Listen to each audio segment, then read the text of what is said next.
Picture this, September 14th, 1984. A warm Philadelphia evening. Salvatore Testa, 28 years old, handsome, skilled, loved by everyone in the Philadelphia mob, walks into a candy store in South Philadelphia. He's been called by friends, men he's known his whole life. Men he trusts. Within minutes, he'll be dead, shot in the back of the head. His body was left in a shallow grave in South Jersey. His crime? Being too popular, too charming, too much of a danger to a 5'5" monster named Nicodemo Scarfo, who couldn't stand anyone taking his spotlight. This is the story of little Nicky Scarfo. The mob boss was so violent, so worried, so completely ruthless that he didn't just break the rules of organized crime. He destroyed them in just 6 years as boss. He ordered about 30 murders. He killed his own men for imagined insults.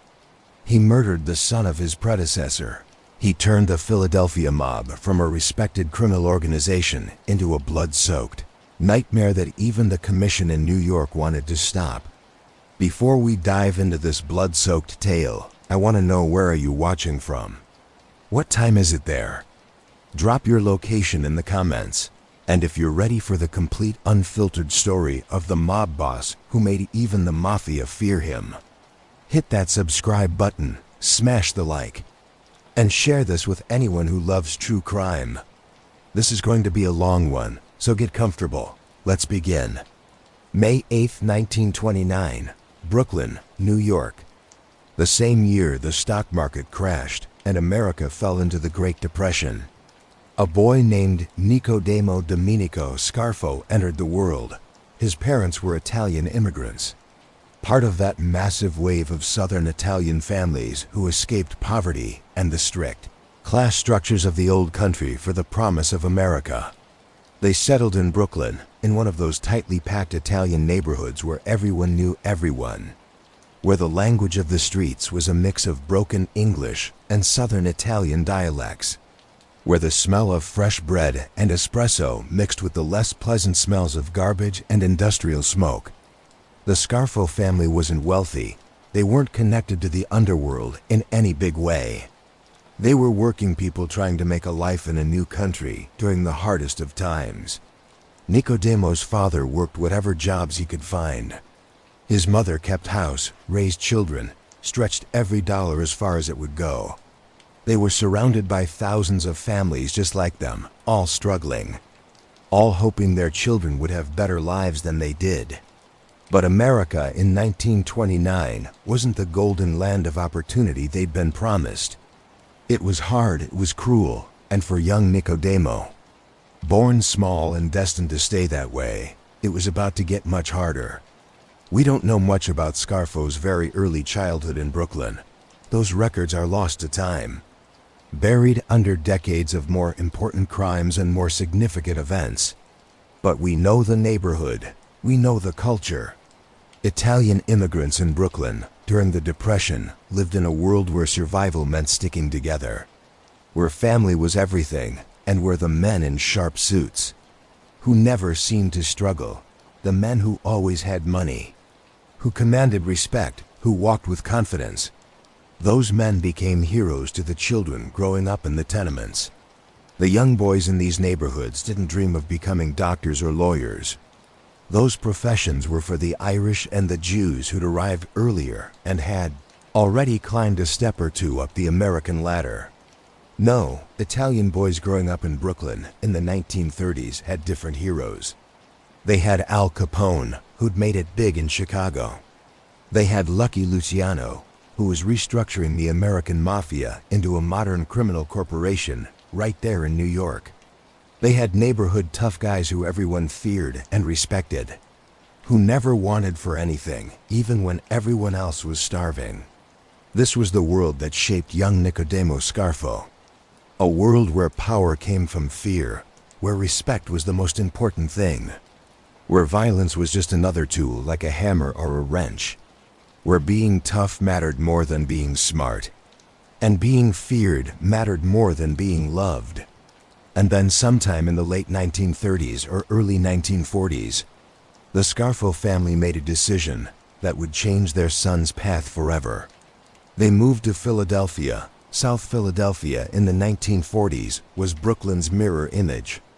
Another Italian immigrant neighborhood. Another collection of row houses and corner stores and social clubs, where old men played cards and young men learned the trade of the streets. But it was different too. Philadelphia had its own mob family, its own hierarchy, its own way of doing things. And the Scarfo family landed right in the heart of it. They settled near the Italian market. That busy collection of vendors and shops along 9th Street where you could buy fresh vegetables, hanging meats, imported olive oil, and anything else an Italian family might need. It was lively, loud, alive. The street vendors shouted in Italian and English. The smell of roasted peppers and fresh basil filled the air. On Saturday mornings, the entire neighborhood seemed to flow through those streets. Shopping, gossiping, making deals. Young Nicodemo Scarfo grew up in this environment. He attended local schools, but wasn't much of a student. Education wasn't his path. The streets were his classroom. And he proved to be a talented student of that particular school. By his teenage years, he was already running with the neighborhood toughs. The boys who hung around the social clubs, who did small jobs for the older gangsters, who learned early that the real money wasn't in working a regular job for pennies. But Nicodemo had a problem that would define his entire life. That would feed his rage and fuel his violence for decades to come. He was short, very short, at full growth.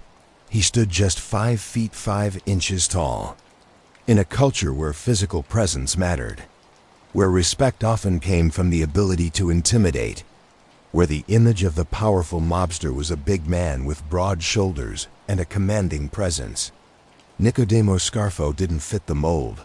The neighborhood gave him a nickname, Little Nicky. It was affectionate at first, the way Italians nickname everyone, but for Scarfo, it stung.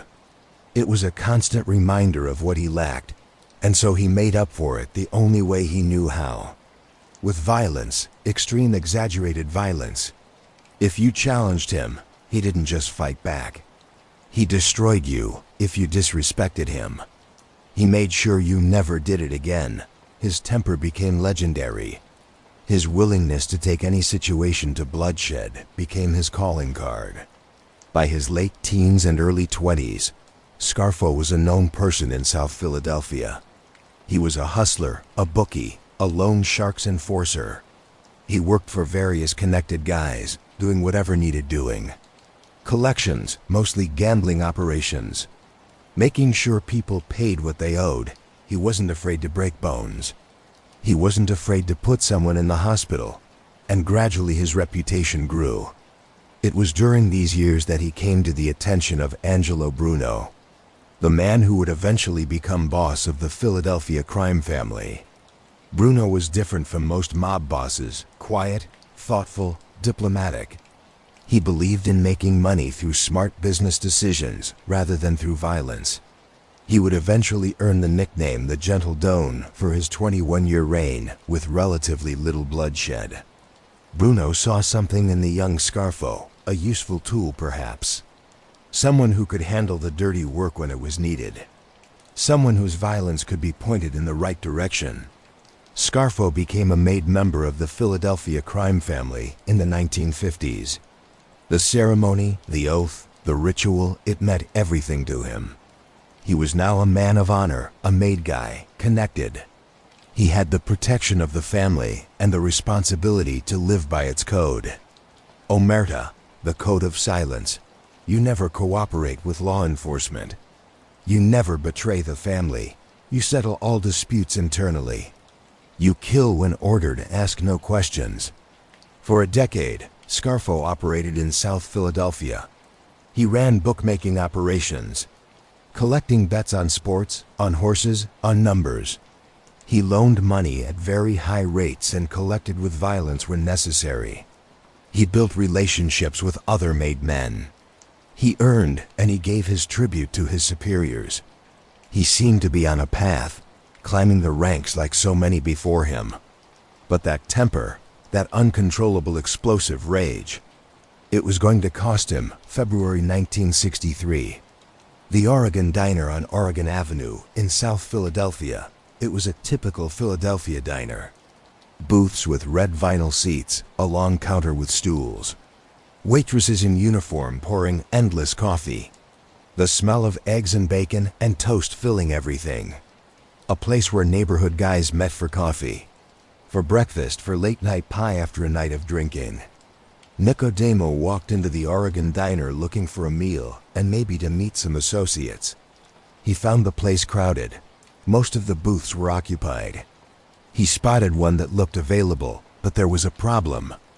A longshoreman named Fred Roscioli was standing near the booth, apparently waiting to be seated there.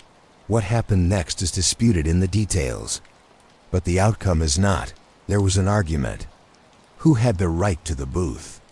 Who got there first? In most circumstances, this would have been resolved with some grumbling and one party taking a different seat. But Scarfo wasn't most people. His pride, his sense of respect, his hair-trigger temper, they all collided in that moment. Witnesses would later testify that Scarfo pulled a knife. Others said he grabbed a steak knife from a nearby table. However it happened, within seconds, he was stabbing Fred Roscioli. Not once, not twice, multiple times. The violence was explosive, shocking even to the hardened neighborhood guys who were present. Blood pooled on the diner floor. Roscioli collapsed, dying. Scarfo fled the scene. But this wasn't a crime that could be covered up. It happened in public in front of dozens of witnesses. It was senseless violence over nothing. A booth in a diner. The police arrested him quickly. The evidence was overwhelming. Even the mob couldn't make this disappear. The trial came in 1963. Scarfo was convicted of manslaughter.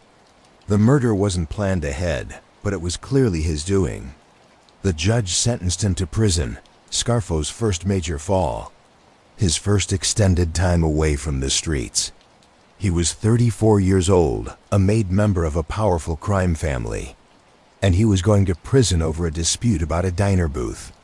In prison, Scarfo's reputation only grew. He didn't become a model prisoner. He didn't show remorse or reform himself. Instead, he became known as someone you didn't cross.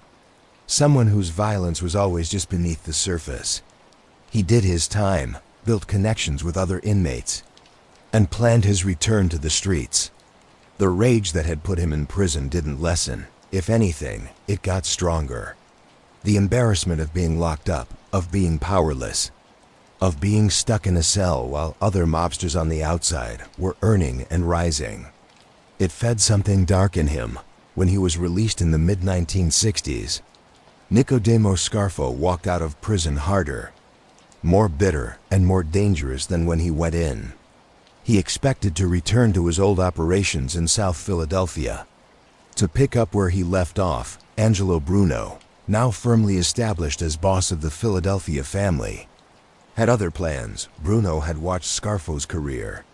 He'd seen the violence, the instability, the inability to control his temper, and Bruno was building something different in Philadelphia. A quiet, profitable operation, good relationships with other families, steady money from gambling, loan sharking, labor racketeering. He didn't need a hothead like Scarfo stirring up trouble in South Philadelphia. So Bruno made a decision that seemed at the time like a clever solution to a problem. He would send Scarfo away, not far, just to Atlantic City, 60 miles east on the New Jersey coast. Scarfo would represent the family's interests there. He'd have his own small operation, and most importantly, he'd be far from Philadelphia where he couldn't cause problems. To Scarfo, this felt like exile, like punishment, like the ultimate disrespect. Atlantic City in the 1960s wasn't the glittering casino resort it would become. It was a run-down, forgotten beach town past its prime, surviving on summer tourism and not much else. Being sent there felt like being put out to pasture, like being told he wasn't important enough, wasn't trusted enough to operate in Philadelphia. The rage inside little Nicky Scarfo found a new target, Angelo Bruno, the man who exiled him. The man who disrespected him. That rage would simmer for years.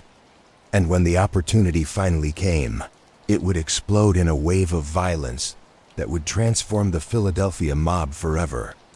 Atlantic City in 1964 was a city in decline. The grand resort that had once attracted visitors from New York. Philadelphia and Washington was fading. The hotels were aging, the boardwalk, while still well known, was losing its shine. The rise of air travel meant wealthy Americans could go to Miami, to Las Vegas, to the Caribbean instead of the Jersey Shore. Atlantic City was becoming a place where older folks went for a weekend, where working-class Philadelphia families rented cheap rooms for a summer week, where the winters were gray and cold and empty. For Nicodemo Scarfo, arriving in Atlantic City felt like being sent to Siberia. He was a Philadelphia guy. South Philadelphia was his home, his base of operations, his source of identity. Being forced to move to this dying beach town was humiliating. He understood it for what it was. Bruno getting him out of the way. Bruno's message was clear. You're too violent, too unpredictable, too much of a problem. Go run some small-time operations in Atlantic City and stay out of our business. But Scarfo wasn't the type to accept exile quietly. If he couldn't be in Philadelphia, he'd build his own operation in Atlantic City. He'd prove that he wasn't just some hothead to be pushed aside. He'd show Angelo Bruno and everyone else that little Nicky Scarfo was a force to be reckoned with. He set up operations at a small cement and construction supply business. It was a perfect front, legitimate business on paper. Criminal operations in reality. From there he ran his rackets, gambling primarily, bookmaking operations for locals and tourists, numbers rackets, loan sharking, lending money at very high interest rates to people who couldn't get loans from banks, then collecting with threats and violence when they couldn't pay. Scarfo also began building his crew. He couldn't do this alone, and he needed men he could trust.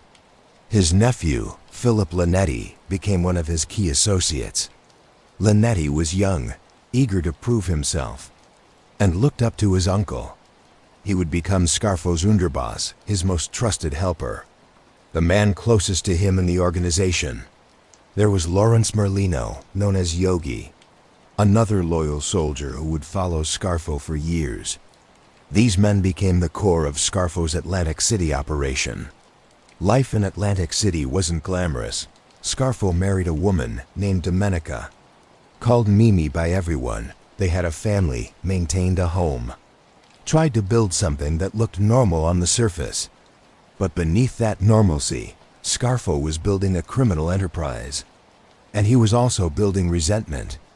Every day in Atlantic City reminded him that he was exiled, that he'd been pushed aside, that the real action was happening 60 miles away in Philadelphia, where Angelo Bruno ran things without him for a decade. Scarfo operated in Atlantic City's shadows. He made money, but nothing spectacular. He built his reputation locally as someone you didn't cross, someone whose temper could explode at any moment. He waited, and he watched as the mob landscape changed around him. The 1970s brought changes to organized crime across America.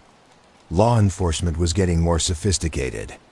The FBI was developing new techniques, new laws like RICO, the Racketeer-Influenced and Corrupt Organizations Act, that would eventually bring down entire crime families. But the mob was still powerful, still deeply embedded in American life in New York. The five families controlled vast criminal empires. In Philadelphia, Angelo Bruno maintained his quiet, profitable reign, and then in 1976, everything changed for Nicodemo Scarfo. The New Jersey legislature passed a referendum legalizing casino gambling in Atlantic City. It was an attempt to bring new life to the dying resort town, to bring in billions of dollars in investment, to transform Atlantic City into the Las Vegas of the East Coast. Scarfo must have felt the irony immediately. He'd been exiled to this backwater town as punishment, sent here to keep him away from the real money and power in Philadelphia. And now, suddenly, Atlantic City was about to become the most valuable territory in the entire Philadelphia mob's area. The transformation of Atlantic City didn't happen overnight, but when it started, it moved fast. Resorts International opened the first legal casino on the East Coast in 1978. Caesars followed, Bally's, the Sands, Harrah's. Within a few years, a dozen massive casino hotels were rising along the boardwalk and marina district. Billions of dollars poured in. Construction cranes dotted the skyline. Thousands of jobs were created. Atlantic City went from a fading resort town to the second largest gambling destination in America, behind only Las Vegas for the mob, and particularly for Nicodemo Scarfo. This was a gold mine beyond imagination. The casinos themselves were regulated by the New Jersey Casino Control Commission, which tried to keep organized crime out. But the casinos didn't build themselves.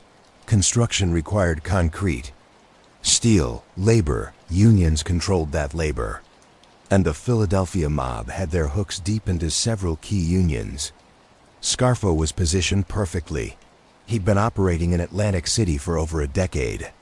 He knew the local politicians, the businessmen, the union officials, while the casino corporations tried to keep mobsters out of the gambling operations themselves.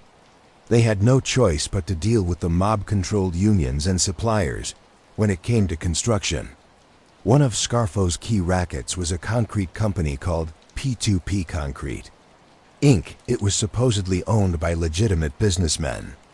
But the reality was that Scarfo and his associates controlled it. During Atlantic City's casino boom, P2P supplied concrete for multiple projects. The profits were enormous, but it wasn't just the legitimate profits. It was the mob markup. Contracts were rigged. Bids were manipulated. Costs were inflated. Money flowed into Scarfo's pockets. The Bartenders Union, Local 54, was another cash cow. Scarfo had influence over union leadership. Casino bartenders had to be union members. The union controlled hiring. If you wanted to work as a bartender in an Atlantic City casino, a good-paying, stable job, you needed to go through the union. And the union answered in many ways to Scarfo. This meant jobs for friends and family, kickbacks from workers who wanted positions, and power over casino operations. There was also loan sharking on a massive scale. Casino workers, many of whom were earning good money, often lived beyond their means. Scarfo's loan sharking operation was ready to lend them money at rates that would make a credit card company blush. When they couldn't pay, they owed more. When they still couldn't pay, Scarfo's enforcers came calling. Some borrowed more to pay off the first loan. The cycle continued. Scarfo got richer. By the early 1980s, Nicodemo Scarfo was making more money than he'd ever dreamed of. The exile that had seemed like a humiliation had become the foundation of his power. He was living well. He bought a mansion in Fort Lauderdale, Florida, where he spent the winters. He had nice cars, expensive clothes, jewelry. He was living the life he'd always wanted. Respect, power, money. But he was still second to Angelo Bruno. Philadelphia was still the seat of power in the family. Bruno was still the boss, and Scarfo, despite all his wealth and all his operations, was still basically a captain running a profitable territory for someone else. He had to give his tribute to Bruno. He had to ask permission for major moves. He was in the organizational hierarchy, still beneath the man who'd exiled him. The resentment never disappeared. If anything, it grew. Scarfo wasn't alone in his frustration. Across the Philadelphia crime family, younger mobsters were growing impatient with Angelo Bruno's conservative approach. Bruno didn't like drug dealing. He considered it too risky, too likely to bring down law enforcement attention. Bruno preferred old-school rackets. Bruno was careful, measured, diplomatic. To the younger generation of mobsters who saw the massive profits, flowing from drugs in the 1970s and early 1980s. Bruno seemed like an old man holding them back. Tension was building, and it was about to explode. March 21, 1980. A Friday night in South Philadelphia, Angelo Bruno, 71 years old, had just finished dinner with his driver, John Stanfa. It was late, around 10 o'clock p.m.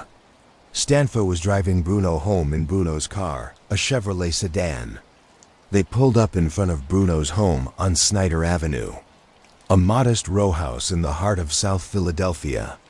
Bruno had lived there for decades. He was a boss, but he wasn't flashy. He lived in the neighborhood, ate at local restaurants, maintained the appearance of a regular guy. As Bruno sat in the passenger seat, probably preparing to step out and walk to his front door, a figure approached the car from behind. The figure carried a shotgun. In one explosive moment, the gunman fired into the back of the car. The shotgun blast struck Bruno in the back of the head. At that range, with that weapon, there was no surviving. Angelo Bruno, the gentle Don, the man who'd kept peace in Philadelphia for 21 years, died instantly. The murder sent shockwaves through the Philadelphia underworld and the wider American Mafia. Bruno had been a member of the Commission, the ruling body of the American mob. He had relationships with all the major families. His death wasn't just a local matter, it was a national crisis for organized crime. The investigation quickly revealed the conspiracy. Antonio "Tony Bananas" Caponegro was the primary architect. Caponegro was a captain in the Bruno family, a powerful captain in his own right. He'd been frustrated with Bruno's conservative approach, particularly Bruno's prohibition on drug dealing. Caponegro had connections with the Genovese crime family in New York, one of the 5 families, he believed, wrongly, that he had their blessing to kill Bruno and take over the Philadelphia family. He was mistaken. The Commission hadn't authorized Bruno's murder. In the mob's hierarchy, you don't kill a boss without permission from the Commission. The rules exist for a reason. To prevent exactly the kind of chaos that Bruno's murder unleashed, the Commission was furious. They ordered swift payback in April 1980. Just weeks after Bruno's assassination, Tony Caponegro and his brother-in-law, Alfred Salerno, disappeared. Their bodies were found in the South Bronx in the trunk of a car. They'd been brutally tortured before being killed. Caponegro's body showed signs of extensive beating. Money had been stuffed in his mouth and taped there, a message about greed, about thinking you could make money by killing a boss without permission. It was a mob signature killing, sending a message to anyone else who might think about unauthorized hits. But the damage was done. Bruno was dead.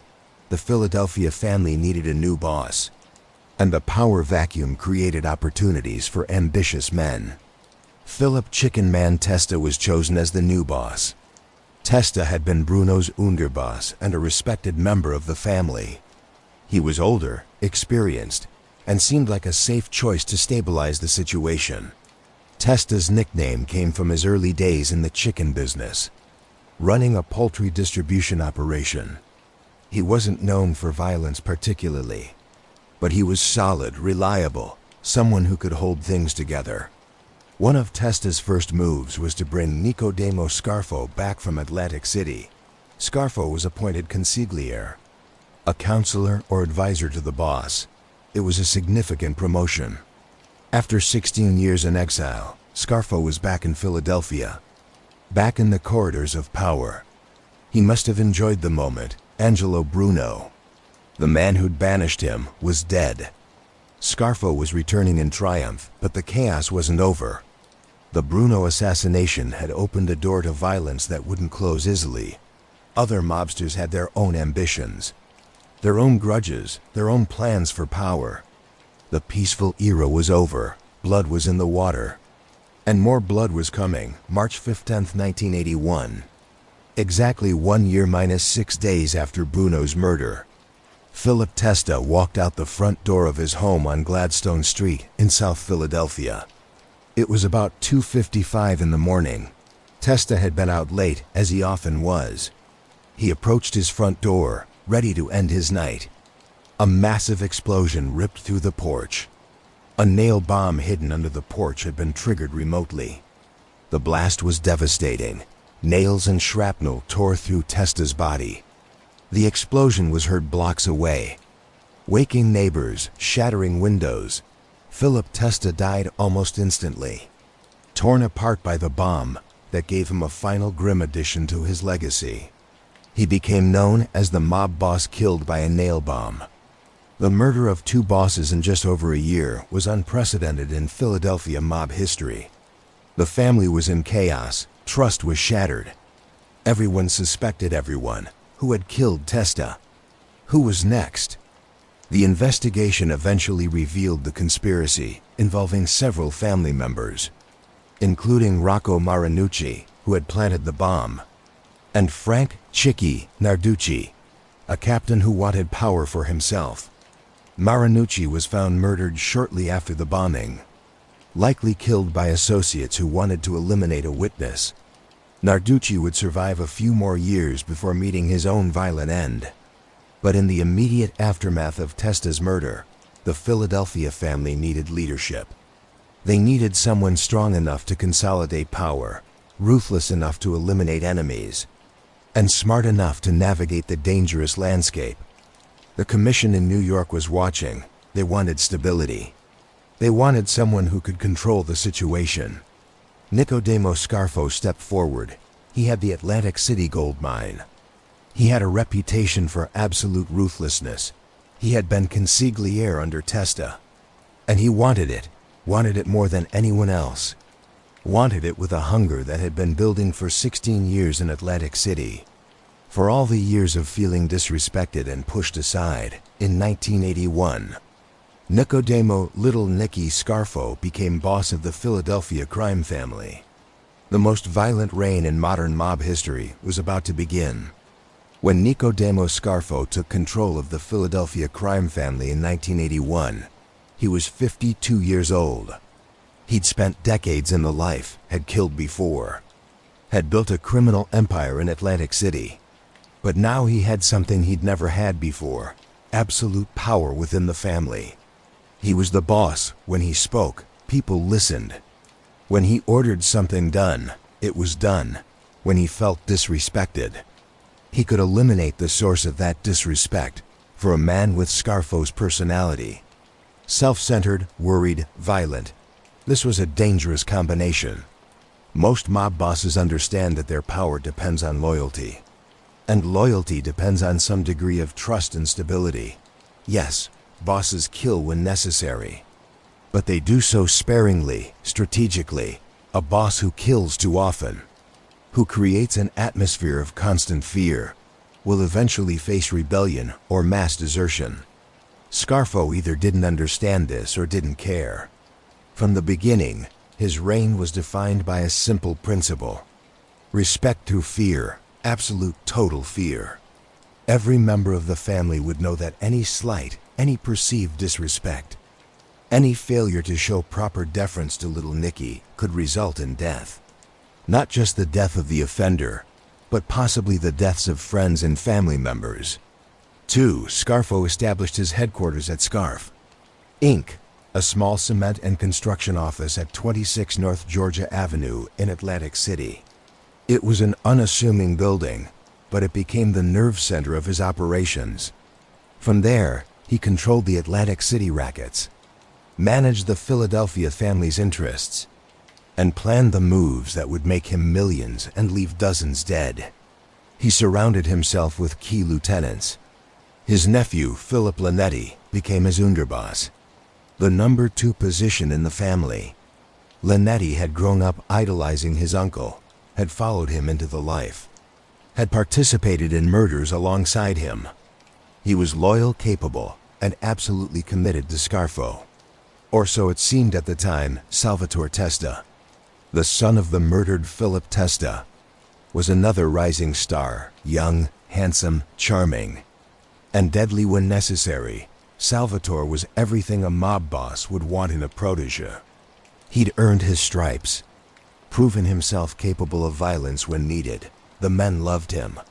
He seemed destined for greatness within the organization. Chucky Merlino and Lawrence Yogi Merlino were brothers who'd been with Scarfo since the Atlantic City days. They were loyal soldiers willing to do whatever Scarfo asked. There were others. A network of made men and associates spread across Philadelphia and South Jersey, running gambling operations, loan sharking, drug dealing, labor racketeering, and whatever else made money. And this is where Scarfo broke from the old rules. Angelo Bruno had prohibited drug dealing, viewing it as too risky, too likely to bring down federal attention. Scarfo had no such concerns. If dealing drugs made money, then his family would deal drugs. The methamphetamine trade was growing. Cocaine was everywhere in 1980s America. Scarfo wanted his cut. His attitude was simple: make money, give tribute to me, and show respect. Do those things and you'd be fine. Fail at any of them and you were a dead man. The money flowed in. Atlantic City's casinos were booming. The construction rackets continued. Scarfo was living lavishly. He spent winters in his Fort Lauderdale mansion, summers in Atlantic City. He had the respect he'd always craved. Or at least he had the fear that looked like respect. When he walked into a room, men stood. When he spoke, they listened. When he told them to do something, they did it immediately. This was what he'd wanted his entire life. But the violence started almost immediately. Scarfo didn't just kill enemies or informants. He killed members of his own family for what other bosses would consider minor infractions. And he did it in ways designed to send messages, to instill fear, to remind everyone that little Nicky was always watching and always willing to kill. The murders began piling up almost as soon as Scarfo took control. Some were strategic, eliminating rivals or people who'd been involved in the Testa murder. Others were pure paranoia, killing people who Scarfo decided weren't showing proper respect, or who he suspected might be problems in the future. Frank "Chicky" Narducci was one of the first to go. Narducci had been implicated in the murder of Philip Testa. He was a captain, a respected member of the family, but he'd conspired against Scarfo's predecessor. On January 7, 1982, Narducci was shot and killed in South Philadelphia.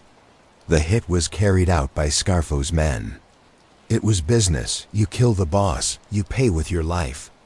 This was understandable by mob standards. But then the killings became less understandable, more random, more driven by Scarfo's paranoia and need for absolute control. Robert Riccobene was a member of the rival Riccobene faction within the family. Harry the Hunchback Riccobene had been a powerful captain under Bruno and refused to accept Scarfo's leadership. A war broke out between Scarfo's faction and the Riccobenes. Multiple members of the Riccobene crew were killed. It was a mob war, brutal, but not unusual in organized crime history. What was unusual was Scarfo's willingness to kill members of his own inner circle for perceived slights. Vincent Falcone was a Scarfo associate who'd been involved in the Atlantic City operations. In December 1979, before Scarfo became boss. But while he was building his power base, Falcone made a mistake. The details are unclear, but it involved either a failed drug deal or some perceived disrespect. Scarfo ordered him killed. Falcone was shot to death. His body dumped in Margate, New Jersey. The message was clear. Even close associates weren't safe if they crossed Scarfo. Frankie Flowers Delfonso was another example. Delfonso was a South Philadelphia mobster, a bookmaker and loan shark. He'd been around for years. But Delfonso made the mistake of insulting Scarfo in some way. The exact nature of the insult is lost to history, but knowing Scarfo, it could have been something as minor as a snide comment or a failure to show proper deference. On July 23, 1985, Delfonso was shot and killed outside his home. He was pulling into his driveway when gunmen approached and opened fire. 11 bullets struck him. He died at the scene. His crime? Insulting little Nicky. Pasquale, Pat the Cat, Spirito was yet another victim. Spirito was a soldier in the family involved in various rackets. He had an affair with the wife of a MAID member. In the mob world, this was a serious violation. You don't touch another MAID man's wife. But the extreme violence of Spirito's death suggested it was about more than just the affair. In April 1983, Spirito was lured to a meeting. He was strangled to death, and his body was found in the trunk of a car in South Philadelphia. The brutality was Scarfo's signature. What made Scarfo's reign different from other violent mob bosses was the randomness and the pettiness of many of the killings. John Gotti in New York killed Paul Castellano to take over the Gambino family. That was strategic. Sammy the Bull Gravano killed to protect himself and advance his position. That was self-preservation and ambition. But Scarfo killed for slights that existed only in his paranoid mind. He killed people who were loyal to him, but who he decided might someday become disloyal. He killed people who were popular because their popularity threatened his ego. The Philadelphia family was living in terror. MAID men who were supposed to be protected by their status started to realize that their buttons meant nothing if Scarfo decided they disrespected him. Associates knew that any mistake could be fatal. The traditional structure of organized crime, where loyalty was rewarded and only serious infractions were met with death, had been replaced by a regime where survival depended on staying invisible, saying nothing that could be taken as criticism, and showing absolute deference to a 5'5" tyrant who saw threats everywhere. Philip Linetti, Scarfo's nephew and underboss, participated in many of these murders years later. After he cooperated with the government, he would describe the atmosphere of constant fear. He recalled meetings where Scarfo would suddenly turn on someone, accusing them of disloyalty or disrespect. The accused would plead for their life, swear their loyalty, promise they'd never do whatever Scarfo thought they'd done. Sometimes Scarfo would let it go, other times the person would be dead within days, shot in the back of the head by their own friends on Scarfo's orders. This was the regime that Salvatore Testa grew up in. This was the world where being popular, charming, and successful could get you killed. Salvatore Testa was born into the mob. His father, Philip Testa, had been a respected member of the Bruno family and eventually became boss. However briefly, Salvatore, called Salvi by friends, grew up understanding what his father did, understanding the life he was expected to enter, and he embraced it, by all accounts. Salvatore was everything a mobster was supposed to be in the romantic mythology of organized crime. He was young, only in his mid-20s when his father was killed. He was handsome with dark features and a confident manner. He was capable. When violence was needed, he could be violent. He'd proven himself by participating in murders on Scarfo's orders, earning his button and becoming a MAID member of the family. And he was charming. People genuinely liked him, wanted to be around him, looked up to him. After his father's murder in 1981, Salvatore could have been bitter, could have blamed Scarfo or the family. Instead, he pledged his loyalty to Scarfo. He wanted to avenge his father by helping eliminate the conspirators who planted that bomb. He participated in several murders related to his father's assassination. He was a loyal soldier doing what was expected. Scarfo promoted him, made him a captain, gave him responsibilities. Salvatore ran operations in South Philadelphia, earning money and giving tribute up to Scarfo. He seemed to be on a path to the top of the organization. Perhaps he'd be underboss someday. Perhaps eventually he'd be boss himself. The men respected him. The old-timers appreciated that he was Philip Testa's son, that he had that lineage. The younger guys saw him as someone they could follow. And that was his death sentence. Scarfo watched Salvatore's rise with growing jealousy and paranoia. Here was a young man, much younger than Scarfo, who was popular in ways Scarfo had never been. Salvatore didn't need to instill fear to get respect. People genuinely liked him when Salvatore walked into a social club. Men smiled and greeted him warmly. When Scarfo walked in, men stood out of fear and duty. Scarfo could see the difference, and it ate at him. There were other factors. Salvatore was engaged to be married to Maria Merlino, the daughter of Salvatore, Chucky Merlino, one of Scarfo's key lieutenants. The wedding was planned, but then something happened. The wedding was called off. The exact reason has been disputed over the years. Some accounts suggest that Scarfo interfered, that he didn't want Salvatore marrying into the Merlino family for some reason. Others suggest there were problems with the relationship itself. Whatever the cause, the wedding was canceled around this time. Scarfo began making comments about Salvatore. He'd suggest that Salvatore was getting too big for his britches, that he wasn't showing proper respect, that he might have ambitions to take over. None of this was true. Salvatore was loyal. He'd done everything asked of him, but Scarfo's paranoia didn't require truth. It only required suspicion. In the late summer of 1984, Scarfo made his decision. Salvatore Testa had to die. Not because he'd done anything wrong, not because he'd betrayed anyone, but because he was too popular, too well-liked, too much of a potential threat to Scarfo's ego and power. The problem was that killing Salvatore wasn't going to be easy. He was beloved by many in the family. If Scarfo just ordered a straightforward hit, there might be resistance, questions, even rebellion. So Scarfo did something particularly evil. He ordered Salvatore's closest friends to kill him. He told them that if they didn't do it, they'd be killed. Alongside Salvatore, he spread lies about Salvatore, claiming he was planning a takeover, claiming he was disrespecting the family. The men chosen for the hit included some of Salvatore's best friends in the organization. They were told they had no choice: kill Salvatore or die with him. It was the ultimate loyalty test, and it was rigged from the start. September 14, 1984, a Friday evening. Salvatore Testa was called to a meeting. He was told some associates needed to see him at a candy store in South Philadelphia.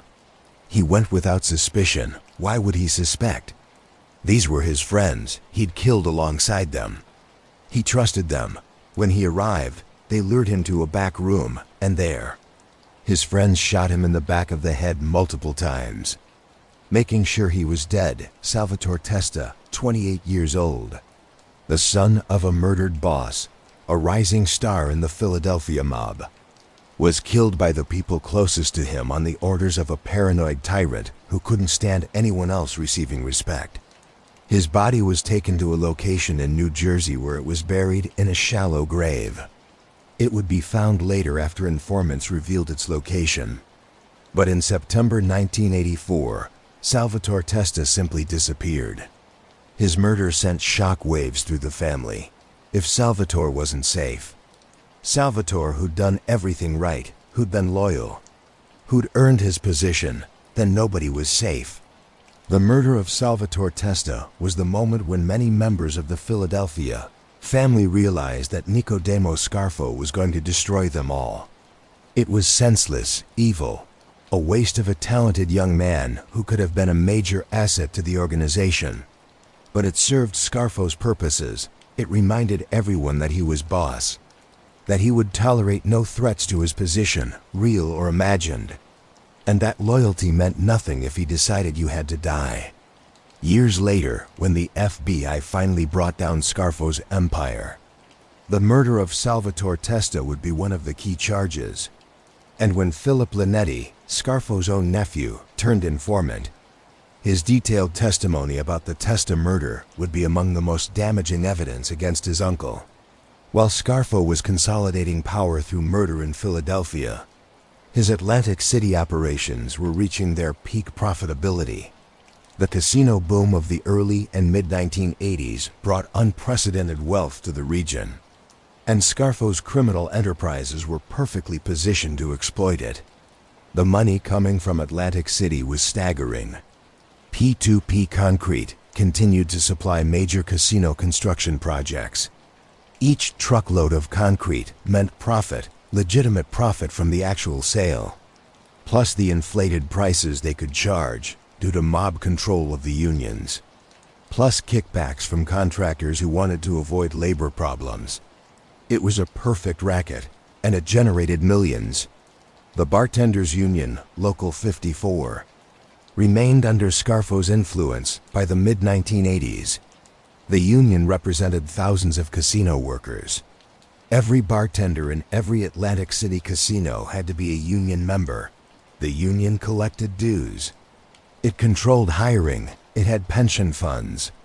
And while it was technically a legitimate labor organization, the reality was that Scarfo and his associates had their hooks deep into its operations. Union officials who worked directly for the mob knew to cooperate or face consequences. Frank Lentino was the secretary-treasurer of Local 54. He was indicted alongside Scarfo associates in the mid-1980s for various labor racketeering charges. The case illustrated how the mob had infiltrated the union at the highest levels. Lentino and others had allegedly taken bribes, rigged elections, and used union funds for personal benefit. The union's leadership was in many ways an extension of Scarfo's criminal organization. There were other rackets too. Loan sharking remained profitable. Casino patrons who ran out of money could find someone willing to lend them cash at extremely high rates. Casino employees who needed money could borrow from Scarfo's operation.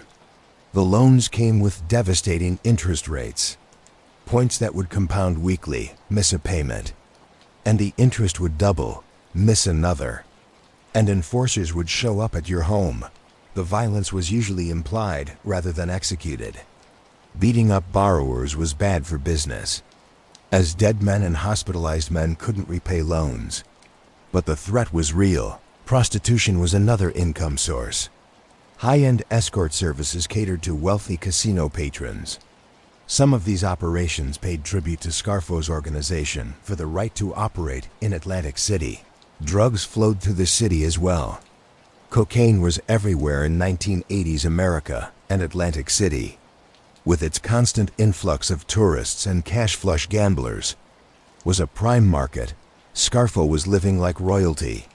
His Fort Lauderdale mansion was huge. He dressed in expensive suits, wore gold jewelry, drove luxury cars. He held court like a king, expecting people to kiss his ring, to show deference, to treat him with the respect he'd always craved. And they did, because the alternative was death. But with all this money and power came increasing attention from law enforcement. The FBI had been watching the Philadelphia family for years, but under Angelo Bruno's quiet reign, building cases had been difficult. Bruno rarely used a phone for business. He met people face to face in secure locations. He was careful, disciplined, security conscious. Scarfo was different. He was arrogant. He thought he was untouchable. He held meetings at Scarf Inc., his office in Atlantic City. He talked business in social clubs. He assumed his power and the mob's code of omerta would protect him. He was wrong. Between 1981 and 1987, the period of Scarfo's reign as boss, approximately 30 to 40 murders were either committed by members of the Philadelphia crime family or ordered by Scarfo himself. The exact number is difficult to pin down because some bodies were never found. Some murders were never definitively linked to the mob, and some cases remain officially unsolved, even though investigators know who was responsible. But we can name many of the victims, we can tell their stories. And in doing so we can understand the scope of Scarfo's violence. Frank Narducci S.R., January 7, 1982. Involved in the murder of Philip Testa. Shot multiple times in South Philadelphia, his murder was strategic, eliminating someone who'd conspired against Scarfo's predecessor. But it was also the beginning of a pattern. Frank Narducci Jr., September 17, 1982. The son of Frank Narducci S.R., killed just 8 months after his father. Frank Jr. was only in his late 20s. He'd been trying to avenge his father's death, talking about going after Scarfo's people. This made him a target. He was shot and killed in South Philadelphia. Father and son, both dead within a year. The entire Narducci line eliminated. Joseph Salerno. September 12, 1982. A soldier in the family who'd been associated with the Narducci faction. Shot and killed in South Philadelphia. His body found in his car. Another elimination of someone seen as disloyal or potentially disloyal. Pasquale Pat the Cat Spirito. April 29, 1983, as discussed earlier. Strangled to death for having an affair with another made man's wife. Though the excessive violence suggested Scarfo's paranoia played a role. Salvatore Testa, September 14, 1984. The most infamous of Scarfo's murders.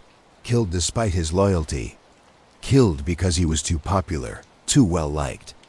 His murder marked a turning point in how the family viewed Scarfo, Frankie Flowers, D'Alfonso. July 23, 1985. Bookmaker and loan shark. Shot 11 times outside his home for insulting Scarfo. The pettiness of the motive shocked even hardened mobsters. David Falzone, November 11, 1985. A drug dealer with mob connections. He'd been involved in a dispute over drug territory, shot and killed in South Jersey. The murder illustrated how Scarfo's organization had fully embraced the drug trade, despite traditional mob prohibitions. Raymond Long John Martirano, brother of George Martirano. Raymond was involved in methamphetamine distribution. He was murdered in 1982. His body found in a Camden, New Jersey location. The Martirano organization had been major players in the drug trade, but they ran afoul of Scarfo's people, possibly over territory or tribute payments. Willard Rouse, September 9, 1981. A Philadelphia real estate developer. His murder was different from most mob hits because Rouse wasn't involved in organized crime. He'd been involved in a real estate dispute with mob-connected individuals. His murder illustrated how Scarfo's reach extended beyond traditional mob activities into legitimate business. The list goes on, for every name we know. There may be others whose murders were never solved, whose bodies were never found, who simply disappeared and whose families never learned the truth. What made these murders particularly disturbing wasn't just their number, but their nature. Many mob hits are, in the twisted logic of organized crime. Understandable, someone steals from the family. They get killed, someone becomes an informant. They get killed, someone tries to muscle in on another family's territory. They get killed. These are the rules. Brutal but consistent. Scarfo's murders often had no such logic. He killed people for imagined slights, for being too popular, for questioning his decisions, or simply because he was in a bad mood and decided someone had disrespected him. The paranoia that had driven him his entire life, the chip on his shoulder about his height, about being sent to Atlantic City, about not being feared enough, manifested in a killing spree that shocked even the hardened criminals around him. Philip Linetti would later testify about the casual nature of some of these murder decisions. Scarfo would be at dinner. Someone would mention that so-and-so had said something or done something, and Scarfo would say, "Forget him, we'll kill him," just like that. No investigation, no hearing both sides, no consideration of the person's value to the organization or their loyalty. Just an instant death sentence based on a moment's anger. The comparison to other mob bosses is instructive. John Gotti, who ran the Gambino family in New York during the same period, was known for violence, but his violence was generally purposeful. He killed Paul Castellano to take over the family, a strategic move. He killed people who threatened him or the organization. Even Gotti, who would eventually die in prison, had limits. Sammy the Bull Gravano, Gotti's underboss, admitted to participating in 19 murders. That's a staggering number for an individual, but Gravano could explain each one. This person was stealing. That person was going to testify. This other person was plotting against the family. The logic might be twisted by normal standards, but it existed. Scarfo had no such logic, he just killed. And he created an organization where everyone lived in constant terror, where loyalty was no protection, where your best friends might be ordered to murder you at any moment. This wasn't sustainable. Organizations built on fear might work in the short term, but eventually fear turns to resentment. Resentment turns to desperation. And desperate people make desperate choices, like cooperating with the FBI, while his organization drowned in blood. Nicodemo Scarfo lived like a king. The money from Atlantic City allowed him to indulge every excess, to live the lifestyle he'd always dreamed of when he was a poor kid in South Philadelphia. Hustling for nickels and dimes, his Fort Lauderdale mansion was his pride and joy. Located in one of South Florida's upscale neighborhoods, the house was spacious, luxurious. Everything a successful mob boss could want. Scarfo spent winters there, escaping the cold Northeast, soaking up the sun, holding court with associates who'd fly down to meet with him. The Florida mansion was more than just a home. It was a statement. It said that little Nicky Scarfo had made it, that the kid everyone had underestimated because of his height had risen to the top. He dressed in expensive suits, custom tailored to fit his small frame. He wore gold jewelry, rings, chains, watches, not in a flashy, showy way that would draw unwanted attention, but expensive enough that other mobsters would notice and understand. This was success. This was power. This was what you could have if you played the game right and survived. His Atlantic City operations remained his base during the warmer months. Scarf Inc. on North Georgia Avenue was unassuming from the outside, but inside it was where Scarfo ran an empire. He held court there, receiving visitors, making decisions, ordering murders as casually as someone might order lunch. The office had bugs that the FBI would later plant, capturing conversations that would eventually destroy him. But in the mid-1980s, Scarfo felt untouchable there. He ate at the best restaurants in Atlantic City. He frequented spots where the management knew him, knew to give him the best table, knew not to bring him a check. In Florida, same thing. The combination of respect and fear that his reputation generated meant he rarely paid for meals, rarely waited for a table, rarely experienced the minor inconveniences that regular people deal with. His family life was complicated. He had a wife, Dominica, and children. He tried to maintain some separation between his criminal life and his family, but that was impossible. Everyone knew who Nicodemo Scarfo was. His sons grew up knowing their father was a mob boss. His eldest son, Nicodemo Scarfo Jr., called Nicky Jr., would eventually become involved in the organization himself, though he lacked his father's ruthlessness and would later cooperate with authorities.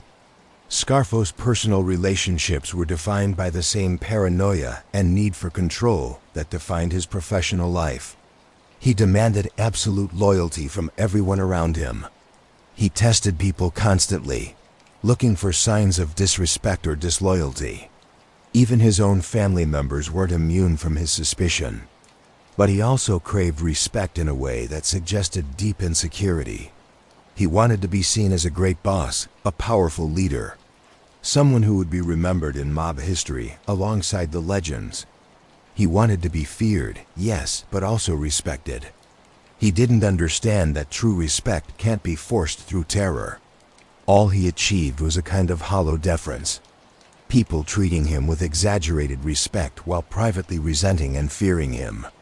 The tragedy of Nicodemo Scarfo's character is that he had achieved in many ways exactly what he'd always wanted. He was boss of a powerful crime family. He was wealthy beyond his childhood dreams.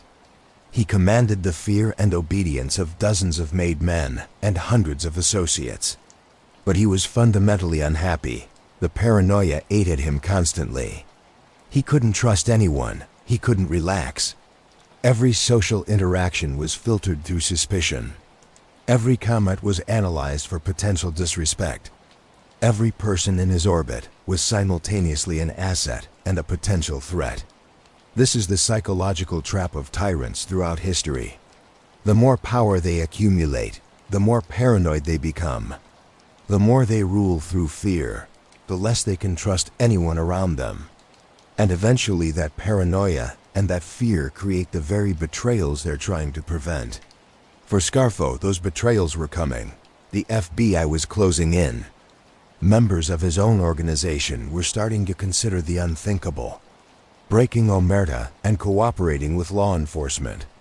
And his own nephew, the man closest to him, the man who'd participated in murders alongside him, was beginning to have doubts about the life they were living.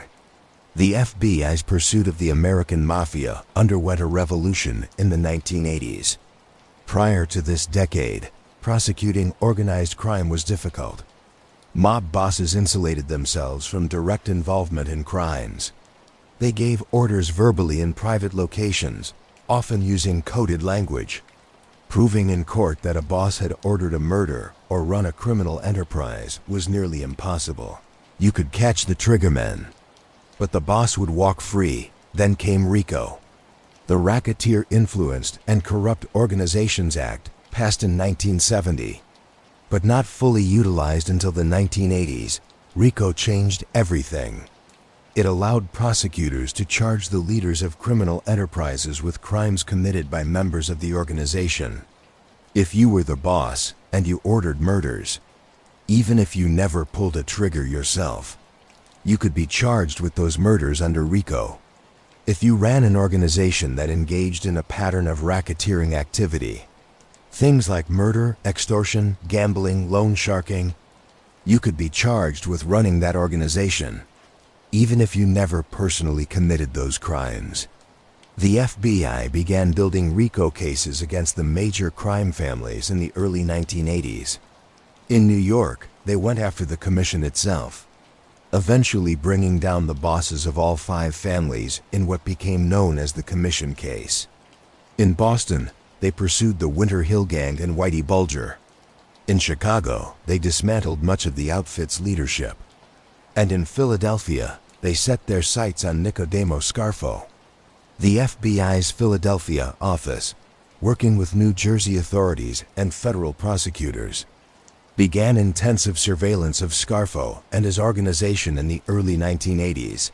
They used every tool available: physical surveillance, following suspects, photographing meetings, financial investigations, tracking the money flowing through various front companies and legitimate businesses that the mob controlled.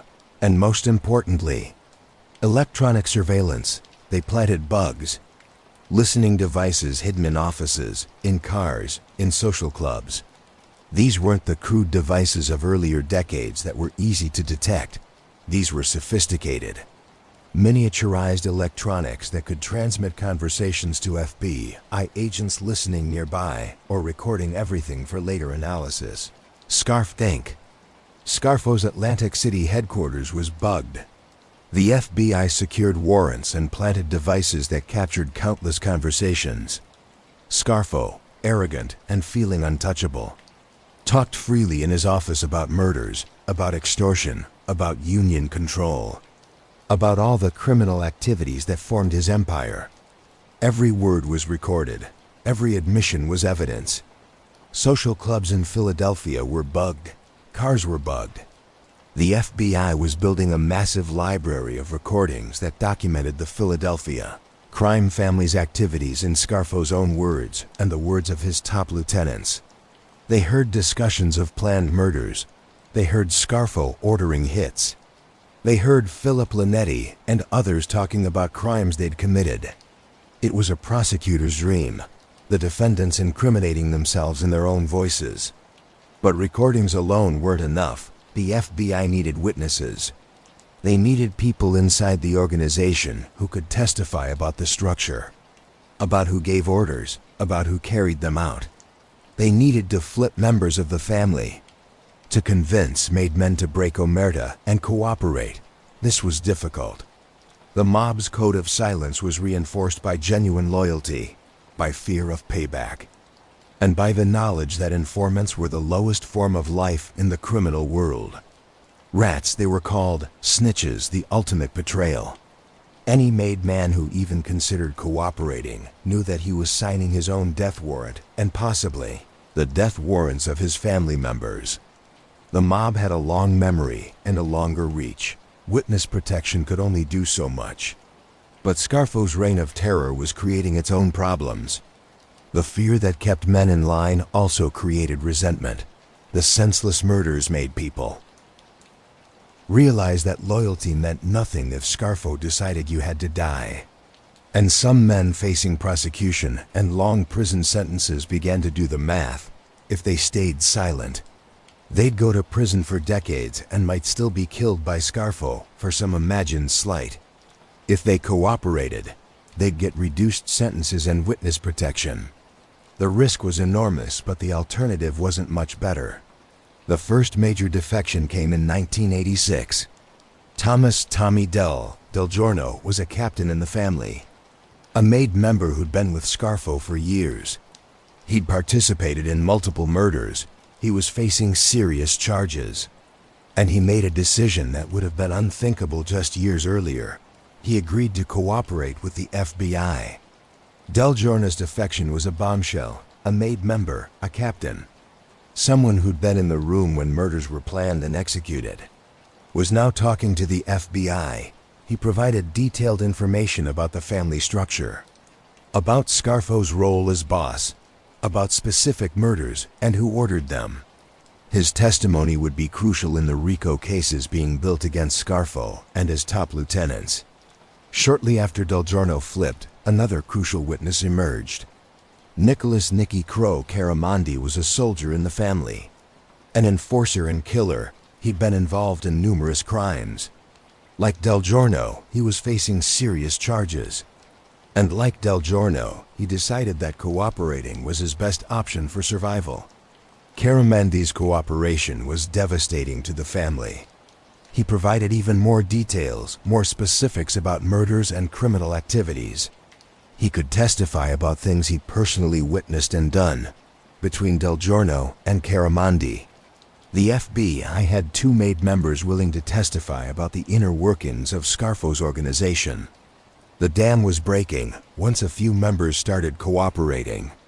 Others saw that it was possible to survive the process. The FBI's witness protection program, while not perfect, could hide people from mob retribution. Federal prosecutors could offer significant sentence reductions in exchange for cooperation. The math started to make sense to more and more defendants. Scarfo and his remaining loyal members tried to stop the flood. They sent messages through intermediaries to those who'd been arrested. "Stay strong, don't talk. We'll take care of your family while you're inside." But those messages were increasingly empty. Everyone knew that Scarfo didn't take care of anyone except himself. Everyone knew that loyalty to Scarfo was a one-way street. By 1987, the FBI had enough.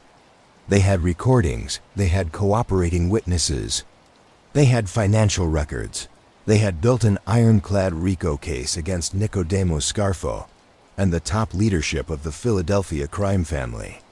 The indictments started coming down of all the betrayals that Nicodemo Scarfo would face. None cut deeper than his nephew Philip Linetti's decision to cooperate with the FBI. Linetti had been more than just Scarfo's underboss. He'd been family. He'd grown up idolizing his uncle. He'd followed him into the mob life willingly and enthusiastically. He'd participated in murders alongside Scarfo. He'd been there for the rise to power, for the reign of terror, for everything. Philip Linetti was born in 1953, making him 24 years younger than his uncle. His mother was Scarfo's sister. He grew up hearing stories about Uncle Nicky, about his reputation for toughness, about his position in the mob. When Scarfo was sent to Atlantic City in the 1960s, young Philip would visit. He was fascinated by the life, by the respect his uncle commanded or seemed to command, by the money and power that came with being connected. As a teenager and young adult, Philip made it clear he wanted in. Scarfo who had no sons interested in or capable of succeeding him in the organization, saw his nephew as the perfect protege. He brought Philip into the operation, taught him the business, taught him how to run rackets, how to collect debts, how to handle problems, and eventually taught him how to kill. Philip's first murder came in the early days of Scarfo's rise to power. It was a test, a way of proving himself. He passed, he killed when ordered, showed no hesitation, demonstrated that he could be trusted with the family's most serious business. Scarfo made him a made member. Later, when Scarfo became boss, he made Philip his underboss, the number 2 position in the entire organization. For years, they were inseparable. Philip was at every important meeting. He participated in planning sessions for hits. He carried out Scarfo's orders without question. When Scarfo ordered the murder of Salvatore Testa, Philip was involved in the planning and knew all the details. When other murders were committed, Philip knew about them, authorized them as underboss, or participated directly. But something was changing inside Philip Linetti. The constant violence, the senseless murders, the paranoia that infected every aspect of life in Scarfo's organization. It was wearing on him. He'd gotten into this life looking for respect, for power, for the romance of being a mobster. What he found was endless bloodshed, constant fear, and the realization that his uncle was a monster. The murder of Salvatore Testa particularly affected Philip. He'd known Salvi, had worked with him, had seen his loyalty and capabilities, and Scarfo had ordered him killed for no reason except paranoia and jealousy. If Salvi wasn't safe, who was? Philip began to realize that eventually his uncle might turn on him too. Scarfo trusted no one completely. The paranoia that drove him to kill so many others could eventually target Philip. There was also the family to consider. Philip had a wife, children. He could see where this was heading. Scarfo's organization was collapsing. Men were being arrested. Some were cooperating. RICO charges were coming. Philip was facing the very real possibility of spending the rest of his life in federal prison. His children would grow up without a father. His wife would be alone. And for what? For loyalty to an uncle who would probably get him killed eventually anyway. The FBI approached Philip after his arrest. They made their pitch: cooperate, testify against Scarfo, and he could get a reduced sentence. He'd go into witness protection. His family would be protected. He'd have a chance at some kind of life after prison, even if it was a life in hiding under a new identity. Philip struggled with the decision. Breaking omerta was the ultimate betrayal. He'd taken an oath. He'd killed men who cooperated with law enforcement. He'd been part of a culture that viewed informants as the lowest form of life. But he'd also participated in or witnessed approximately 10 murders, many of them senseless killings of loyal family members who'd done nothing wrong except exist in Scarfo's paranoid universe. In 1989, Philip Linetti made his decision. He agreed to cooperate. He would testify against his uncle, against the man who'd brought him into the life, against the family he pledged to serve. The betrayal was complete. The news devastated Scarfo. His own blood, his sister's son, the man he'd groomed and promoted and trusted more than anyone else. Philip had flipped. Scarfo reportedly erupted in rage when he heard. How could this happen? How could his own nephew betray him? In Scarfo's mind, he'd done everything for Philip. He'd brought him into the family, made him underboss, made him wealthy and powerful. And this was the thanks he got. Scarfo couldn't see, or wouldn't acknowledge, that his own actions had driven Philip to cooperate.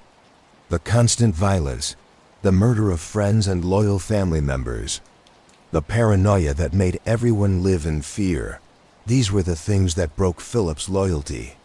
If Scarfo had been a different kind of boss, if he'd ruled with some measure of wisdom and restraint instead of terror, Philip might have gone to prison and kept his mouth shut, honoring omerta even at great personal cost. But that wasn't the reality. The reality was that Philip Linetti had watched his uncle murder dozens of people. Many for no good reason. He participated in some of those murders himself. And the guilt was crushing. He'd seen the organization destroy itself through paranoia and violence. And he'd come to understand that Nicodemo Scarfo was not a man worthy of loyalty. He was a self-centered tyrant whose reign had brought nothing but misery and death. Philip's cooperation gave prosecutors everything they needed. He could testify about the family structure, about Scarfo's role as boss, about specific murders and who ordered them. He'd been in the room when these decisions were made.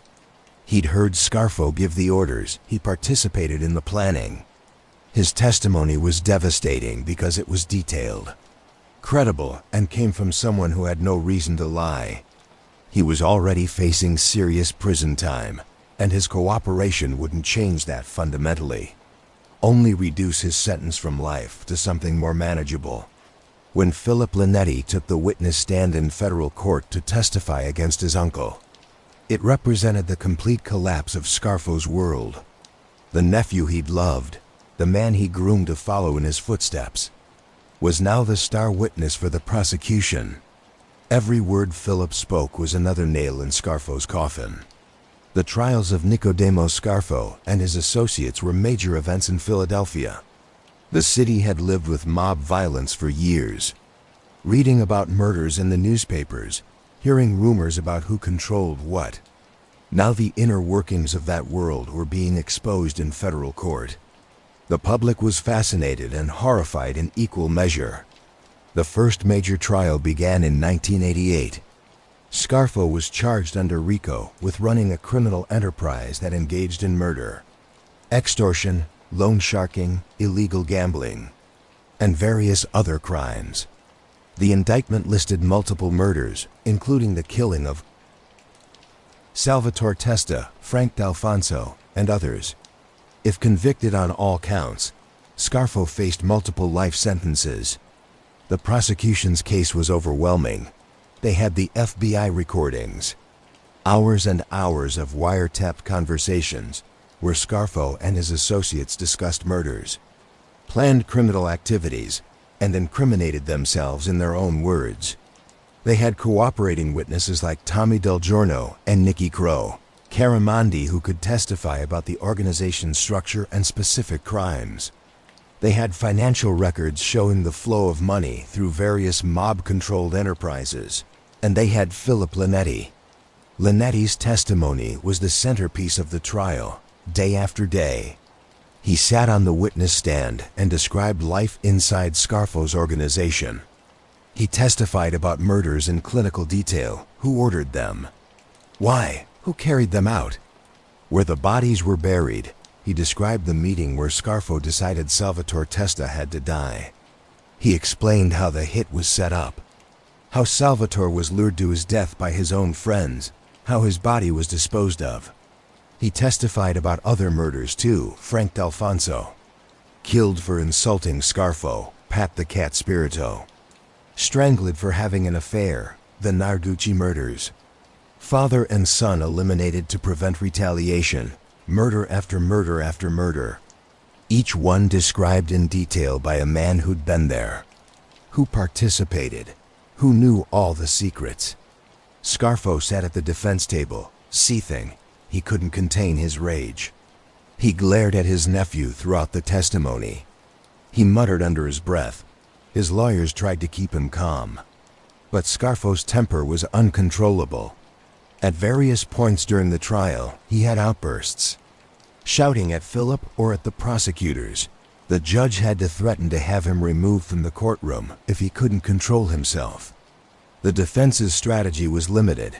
They couldn't really dispute the facts. The evidence was too strong, the witnesses too credible. Instead, they tried to attack the credibility of the cooperating witnesses, arguing that these men were criminals who'd committed murders themselves and were now testifying to save their own skins, making up stories or exaggerating to please prosecutors. But the recordings undercut that strategy. It was one thing to claim that Tommy Del or Nicky or Philip Linetti were lying. It was another thing entirely when the jury could listen to Scarfo's own voice on tape discussing criminal activities. The wiretaps backed up everything the witnesses were saying. This wasn't testimony from unreliable informants. This was Scarfo incriminating himself on November 19, 1988. The jury returned its verdict, guilty, on the RICO charges. Guilty on conspiracy to commit murder. Guilty on multiple counts of murder. The jury had deliberated and concluded that the evidence was overwhelming. Nicodemo "Little Nicky" Scarfo had run a criminal enterprise that murdered, extorted, and terrorized Philadelphia and Atlantic City for years. The sentencing came later, the judge citing the severity of the crimes, the number of victims, and Scarfo's leadership role, sentenced him to 55 years in federal prison. Scarfo was 59 years old. Unless the sentence was overturned on appeal, he would die in prison, but that wasn't the end. There were other cases, other charges. In 1991, Scarfo was tried specifically for the murder of Salvatore Testa. This trial focused exclusively on that killing, the one that had shocked even hardened mobsters with its senselessness. Again, Philip Linetti testified. Again, the prosecution presented overwhelming evidence. Again, Scarfo was convicted, this time of first-degree murder. The judge added more years to his sentence. Life without possibility of parole became the effective reality. Scarfo was never getting out. He would spend the rest of his days in federal prison. And the organization he'd built through fear and violence would collapse completely. Other members of the family were tried and convicted as well. Chucky Merlino, Lawrence Yogi Merlino, various soldiers and associates, they all went down. Some cooperated and got reduced sentences. Others stayed loyal and received long prison terms. The Philadelphia crime family was decimated. Of the approximately 30 to 40 MAID members who'd been active during Scarfo's reign, many were dead, many were in prison, and many were in witness protection after cooperating. The reign of Little Nicky Scarfo was over. The most violent boss in modern mob history was behind bars. But the damage he'd done to the Philadelphia crime family would last for generations. Nicodemo Scarfo entered the federal prison system in 1988 as prisoner number 0981350. He was initially sent to USP Marion in Illinois, one of the highest security federal prisons in the country. Marion was where the government sent the most dangerous inmates, the ones who couldn't be housed in regular prisons because of their violence or their ability to continue criminal activities from behind bars. Later, he was transferred to the Federal Correctional Complex in Atlanta, Georgia. Prison life for a former mob boss is complicated. On one hand, there's a certain status that comes with being a famous mobster. Other inmates know who you are, and there's a twisted respect for someone who reached the top of organized crime. On the other hand, prison is the great equalizer. Guards don't care who you were on the streets. Prison politics don't necessarily align with mob hierarchies. And most importantly, you're powerless in ways you never were on the outside. Scarfo tried to maintain some connection to the outside world. To the remnants of his organization, communications from prison are monitored. But inmates find ways to pass messages. Visits from family members and lawyers could be used to relay information. Scarfo attempted to maintain some control over family operations, giving orders through intermediaries, trying to run things from behind bars, the way some bosses had done before him. But it was futile. The Philadelphia family was in chaos. The leadership was decimated. New people were trying to take over. But they lacked Scarfo's power base and faced their own challenges from law enforcement. The money from Atlantic City was harder to access as the FBI and New Jersey authorities cracked down on mob influence in the casino industry. The unions were being cleaned up. The construction rackets were under intense scrutiny. Worse, the culture of informants that Scarfo's violence had created continued to erode the organization. More members cooperated, more secrets were revealed. More prosecutions followed. The FBI had learned that if you pressured Philadelphia mobsters hard enough, they broke. The omerta that had protected the mob for generations was shattered in Philadelphia. Scarfo's son, Nicodemo Scarfo Jr., known as Nicky Jr., had followed his father into the life. He'd been made a member of the family and had some role in operations. But Nicky Jr. lacked his father's ruthlessness and organizational skills. He was arrested and charged with various crimes, and then, in a move that must have absolutely devastated his father, Nicky Jr. cooperated with authorities as part of a plea deal. Scarfo's own son, his namesake, broke omerta. The betrayals just kept coming. Everyone Scarfo had trusted. Everyone he'd brought into his inner circle. Everyone he promoted and rewarded. They were either dead, in prison, or cooperating with the government. The empire he built through fear collapsed because fear in the end isn't loyalty. Fear creates resentment and desperation. And desperate people make desperate choices. In prison, Scarfo maintained his image. He never cooperated. He never broke omerta himself. Despite all the betrayals by others, he served his time with a kind of stubborn pride, refusing to admit that his way of doing things had been wrong, refusing to show remorse for the dozens of people he'd ordered killed. To the end, he saw himself as a man of honor, a boss who'd done what bosses do, who'd been betrayed by weak men who couldn't handle the life. The reality, which he either couldn't see or refused to acknowledge, was different. He hadn't been a man of honor. He'd been a petty tyrant whose paranoia and violence had destroyed everything he touched. The Philadelphia crime family, which had existed in various forms since the 1920s and had prospered under Angelo Bruno's steady hand, was reduced to a joke under Scarfo's leadership. Other crime families looked at Philadelphia with contempt. The Genovese Gambino, Lucchese, Colombo, and Bonanno families in New York, while facing their own problems with RICO prosecutions, at least maintained some structure and discipline.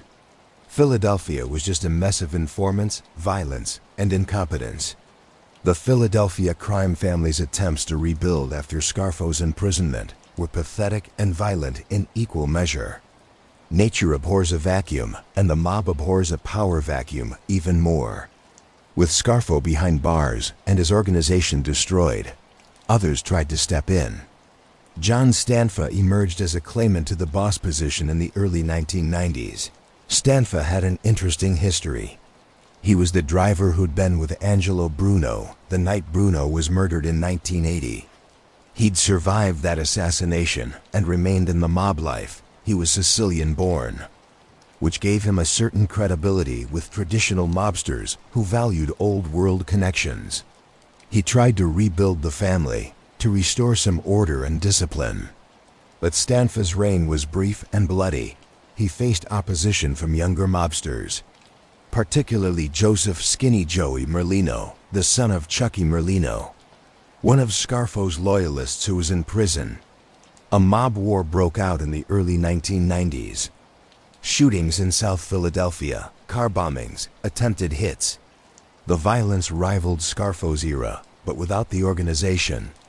This wasn't the boss eliminating threats to his power. This was chaos.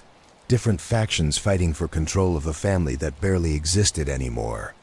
Stanfa was arrested and convicted on RICO charges in the mid-1990s. He went to prison, joining Scarfo and so many others from the Philadelphia mob in federal custody. The revolving door of bosses continued. Ralph Natale briefly held power in the late 1990s, becoming the first official mob boss to later cooperate with the government. Think about that for a moment. The boss of a crime family, the man at the very top of the organization, broke omerta and testified against his own family. This was unprecedented in American mob history. It showed just how completely the Philadelphia family had collapsed. There was no honor left, no loyalty, no code. It was every man for himself. Joey Merlino eventually emerged as a dominant figure in what remained of the family in the late 1990s and 2000s. Merlino was younger, flashier, media-savvy in ways that old-school mobsters weren't. He played up the wise guy image, dressed sharply. Frequented popular restaurants, he seemed to court publicity rather than avoid it.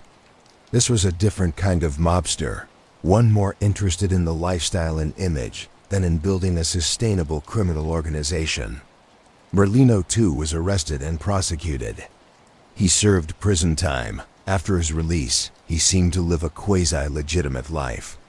Though authorities continued to suspect his involvement in criminal activities, the Philadelphia family under his nominal leadership was a shadow of what it had been. Even in the chaotic Scarfo years, they made money through small-time gambling and loan sharking. Some drug dealing, but it wasn't organized or disciplined. It was just opportunistic crime by guys who happened to know each other and claimed mob affiliation.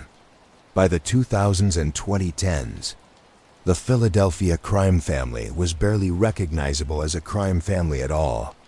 The FBI estimated its membership at maybe 15 to 20 made members, down from a height of around 70 in the Bruno years.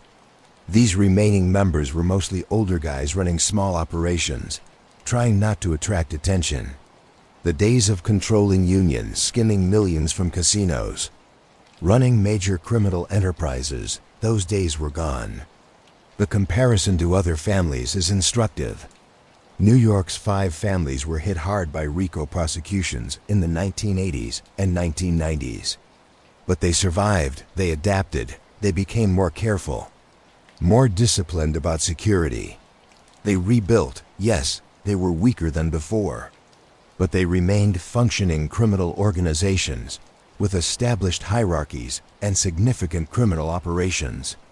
Chicago's outfit similarly was hit hard, but maintained some structure and discipline. Boston's mob was decimated by prosecutions and informants, but remnants survived. Even the New England family, severely weakened, maintained some presence. But Philadelphia's crime family was destroyed. And the primary reason was Nicodemo Scarfo. His reign of terror, his senseless violence, his creation of a culture of fear that drove everyone to cooperate. He didn't just damage the family, he destroyed it beyond repair. The betrayals started under his watch and never stopped. The violence he normalized became the family's default mode of operation. The fear he instilled created generations of informants. This was his legacy, not power, not respect. Not a criminal empire that would last, just destruction. The family that Angelo Bruno had led peacefully for 21 years was reduced to irrelevance in just 6 years under little Nicky Scarfo. The years passed slowly in federal prison for Nicodemo Scarfo. He aged as all prisoners do, watching the world change outside through limited contact with family and the filtered news that reaches inmates. The 1990s came and went. The 2000s arrived. The world moved on. The mob that had dominated headlines in the 1980s became less relevant as other criminal organizations rose to prominence. Street gangs, drug cartels, cyber criminals. Scarfo's health began to decline. Prison ages people faster than life on the outside. The stress, the poor diet, the lack of quality medical care, the simple fact of being locked in a cell for decades, it all takes its toll. Scarfo developed various health problems as he entered his 80s, heart issues likely, infections that his aging immune system couldn't fight off effectively in his final years. Scarfo was transferred to the Federal Medical Center in Butner, North Carolina. Butner is where the federal prison system sends inmates who need more extensive medical care than regular prisons can provide. It's essentially a prison hospital, a place where inmates go to spend their final days when they're too sick to be housed in regular facilities.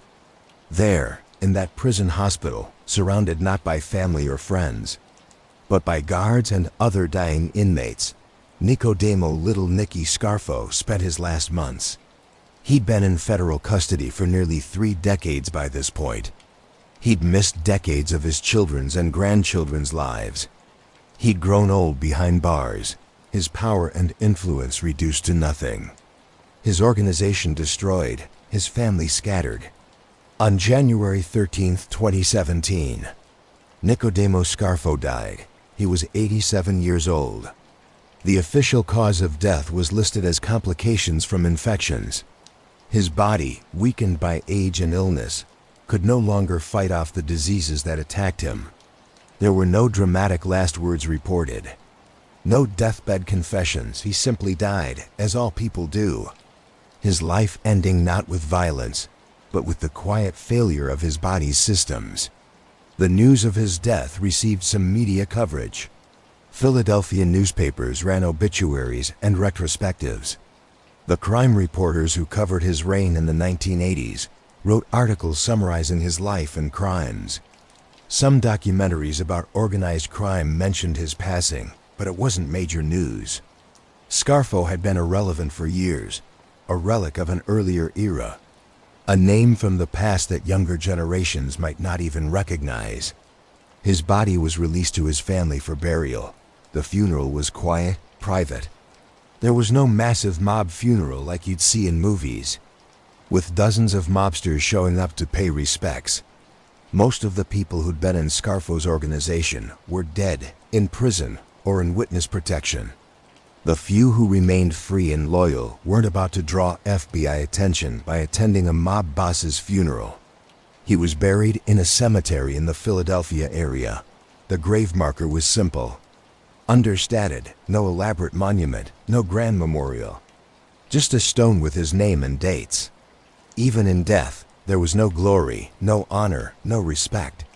Just the final resting place of a man who'd lived violently and died alone. In a strange way, it was a fitting end. Scarfo had spent his life craving respect, demanding fear, building power through terror. And he ended up with nothing. The respect was hollow. People feared him. But no one truly respected him. The fear he generated turned everyone against him eventually. The power collapsed the moment he couldn't personally enforce it anymore. Everything he'd built, everything he'd killed for, everything he'd sacrificed relationships and morality for, it all turned to dust. The real victims of his life. The dozens of people he'd ordered killed. Their families who mourned them. The communities he terrorized. The legitimate businesses he'd corrupted. They were his true legacy, not power, not respect. Not some romantic notion of the mob life.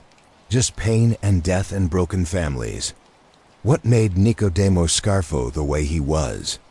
It's a question that psychologists, criminologists, and true crime enthusiasts have debated since his reign of terror. Understanding doesn't mean excusing. Scarfo made choices, terrible choices, and he's responsible for those choices. But understanding the factors that created such a monster can help us recognize the warning signs in others and in society.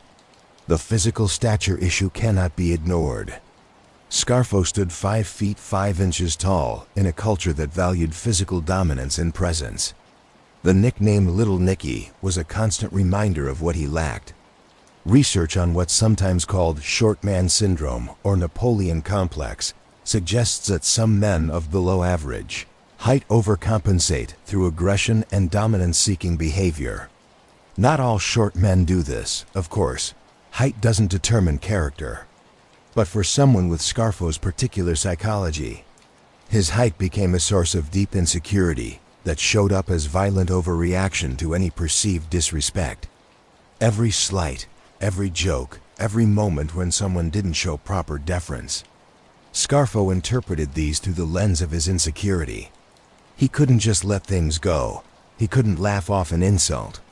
He couldn't be the bigger man, pun intended, and walk away from conflict. Instead, he escalated, always the man killed over a diner booth. He killed Frank D'Alfonso for an insult. He killed Salvatore Testa for being too popular. These weren't rational business decisions. These were the actions of a deeply insecure man who used extreme violence to make up for his perceived inadequacy. The early exposure to mob culture also shaped him. Growing up in Brooklyn and South Philadelphia in the 1930s and 1940s, Scarfo saw mobsters as the only men in the neighborhood who had power, money, and respect. The mob presented itself as a meritocracy where toughness and loyalty were rewarded. If you were tough enough, willing to do what needed doing, you could rise to the top regardless of your background. This appealed to Scarfo in ways that legitimate society never could. Prison psychologists who evaluated Scarfo over the years noted severe narcissistic personality traits. Narcissists have an inflated sense of their own importance, a deep need for attention and admiration, and a lack of empathy for others. Scarfo demonstrated all of these. He believed he deserved respect simply because of who he was. He couldn't tolerate criticism or opposition. He had no ability to empathize with his victims or understand their suffering. To him, other people were either tools to be used or obstacles to be eliminated. The paranoia was another key factor. Psychologists distinguish between healthy vigilance and pathological paranoia. Healthy vigilance is normal in high-risk environments. A mob boss who isn't careful will end up dead or in prison. But Scarfo's paranoia went far beyond healthy caution. He saw threats everywhere, even from his most loyal supporters. He interpreted neutral actions as hostile. He created elaborate conspiracy theories about people plotting against him when no such plots existed. This combination, insecurity about his height, narcissistic personality traits, extreme paranoia, early socialization into mob culture, and a hair-trigger temper, created a perfect storm. Scarfo was always going to be violent. The only question was how much power he'd achieve and how much damage he'd do before being stopped. Comparing him to other violent criminals is instructive. Serial killers often have specific psychological pathologies. They kill for sexual gratification or to exercise control or because of delusions. Their violence follows patterns. Scarfo wasn't a serial killer in that sense, but he shared some traits with certain types of killers: the need for power and control, the lack of empathy, the ability to order deaths as casually as ordering coffee. Other mob bosses provide another comparison. Albert Anastasia, who ran Murder, Inc. for the New York mob in the 1930s and 1940s, was incredibly violent. But his violence served organizational purposes. Murder, Inc. was essentially the enforcement arm of the commission, killing people who threatened the mob's interests. It was brutal, but it was business. Even John Gotti, often portrayed as violent and reckless, had limits. Gotti killed Paul Castellano to take over the Gambino family. That was strategic. He killed people who threatened him or his interests. But he didn't kill randomly.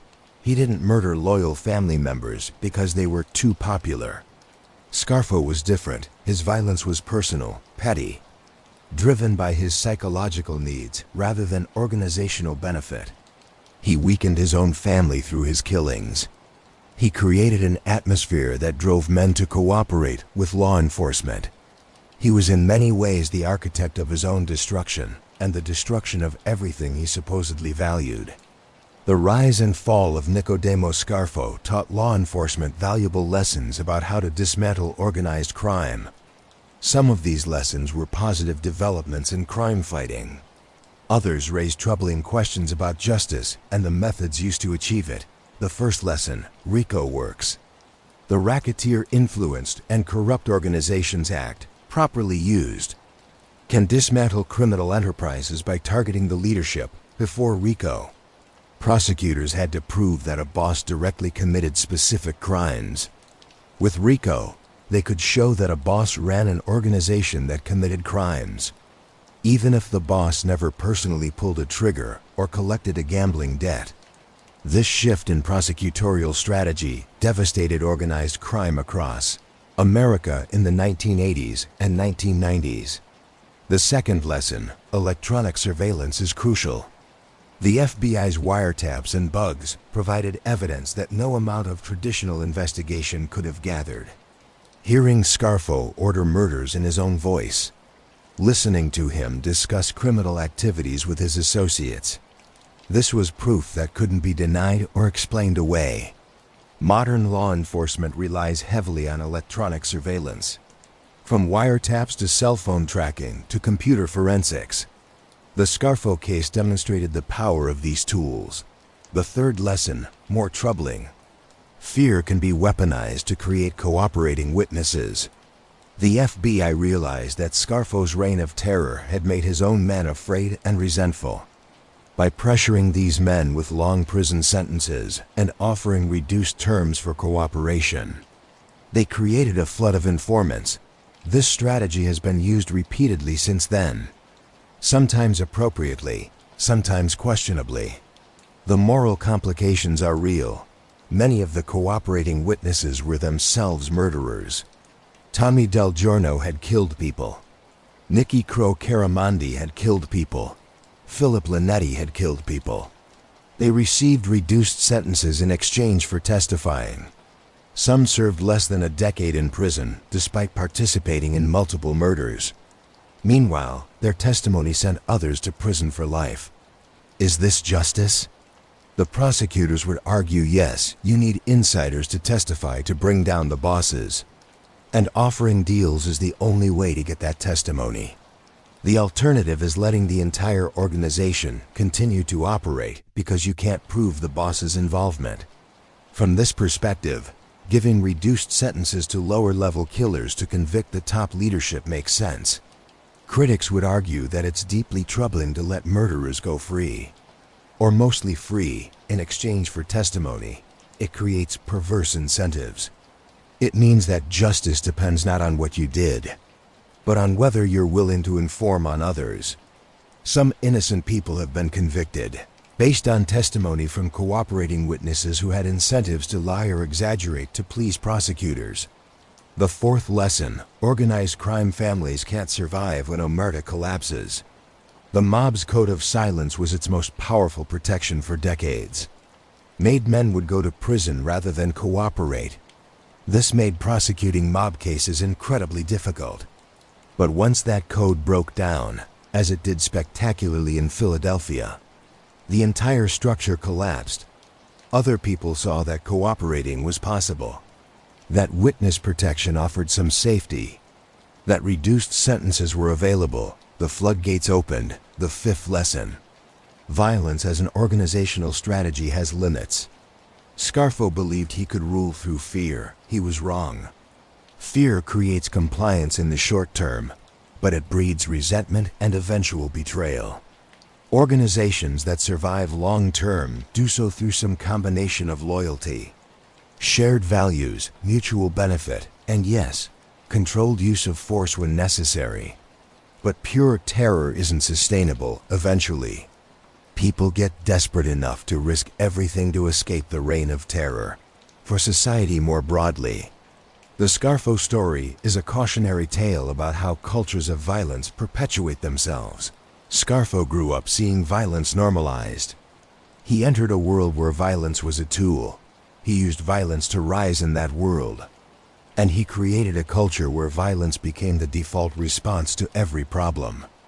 Each generation normalized more violence until you had an organization that was murdering its own members for trivial reasons. Breaking these cycles requires intervention at multiple points. Strong law enforcement to punish violence and dismantle violent organizations. Economic opportunities that provide alternatives to crime. Cultural shifts that delegitimize violence as a way of gaining respect. Mental health intervention for individuals showing signs of pathological aggression and paranoia. None of these alone would have stopped Nicodemo Scarfo, but together they might prevent the next one. Nicodemo Scarfo's story has become part of American true crime mythology. Books, documentaries, podcasts, articles. His reign of terror continues to fascinate people decades after the fact. Why? What is it about mob stories in general, and Scarfo's story in particular, that captures public imagination? Part of it is the inherent drama. These are real stories with life and death stakes. Real people making terrible choices, real consequences. The narrative has built-in tension. You know how it ends. Scarfo dies in prison. But the path there is full of betrayals. Murders, narrow escapes, and dramatic confrontations. It's better than fiction because it actually happened. George Anastasia, a Philadelphia journalist, wrote multiple books about Scarfo and the Philadelphia mob. Blood and Honor, The Last Gangster, Mob Father, and others. These books combined careful reporting with narrative storytelling, making the complex world of organized crime accessible to general readers. Anastasia had covered the mob for years, had sources throughout law enforcement, and even within the mob itself. His books remain the definitive accounts of this era. Philip Linetti himself eventually wrote a book, Mafia Prince, Inside America's Most Violent Crime Family, with Scott Bernstein, published years after his cooperation and from the safety of witness protection. The book provided an insider's view of Scarfo's organization. Linetti described the daily reality of mob life, not the romanticized version from movies, but the actual fear, violence, paranoia, and moral corruption. His account is chilling precisely because it's so matter-of-fact. This is what it was really like, he seems to say. There was no honor, no romance, just killing and fear, and eventually destruction. Documentaries have covered Scarfo's story as well. Various true crime series on cable and streaming platforms have featured episodes about him. These visual retellings bring the story to new audiences, combining archival footage, interviews with prosecutors and law enforcement, and dramatic reenactments. They serve to keep the story alive in public consciousness. But there's a darker side to this fascination, the glorification of mob life. Even when stories explicitly show its ugliness, remains a problem. Young people watching these shows or reading these books might focus on the power and money, rather than the inevitable destruction. The mob life looks appealing in certain lights. Respect, wealth, excitement, brotherhood. Only when you look closer do you see the reality. Constant fear, betrayal, prison, death. Italian-American cultural organizations have long struggled with the mob's prominence in popular culture. The vast majority of Italian Americans have never had any connection to organized crime. They're doctors, teachers, business people, working people, regular Americans who happen to have Italian heritage. But movies like The Godfather and Goodfellas, TV shows like The Sopranos, and endless true crime coverage of Italian American mobsters have created associations that many in the community find offensive and harmful. The Scarfo story, told responsibly, can actually serve to demythologize the mob. There's nothing glamorous about Scarfo's life. He died alone in a prison hospital, having destroyed everyone who cared about him and having achieved nothing lasting. His organization collapsed, his family was torn apart. His legacy is one of pointless violence and wasted potential. If young people considering crime could truly understand this reality, not the Hollywood version, but the actual outcome, perhaps fewer would make that choice. The fascination also speaks to deeper themes. The American dream promises that anyone, regardless of background, can rise to the top through hard work and determination. The mob offered a twisted version of this dream. You could rise through violence and ruthlessness instead of legitimate effort. Scarfo's story shows where that path leads. He achieved power, yes, but at what cost? He gained nothing worth having and lost everything worth keeping in true crime circles. Scarfo is often cited as one of the most violent American mobsters in modern history. The comparison game, who was the most violent, who killed the most, who was the most ruthless, is somewhat grotesque but also revealing. Scarfo stands out even in this crowd, not because he killed the most people, though 30-plus murders in 6 years is staggering, but because so many of his murders made no sense. Other mob bosses killed for reasons that seemed rational within the mob's twisted logic.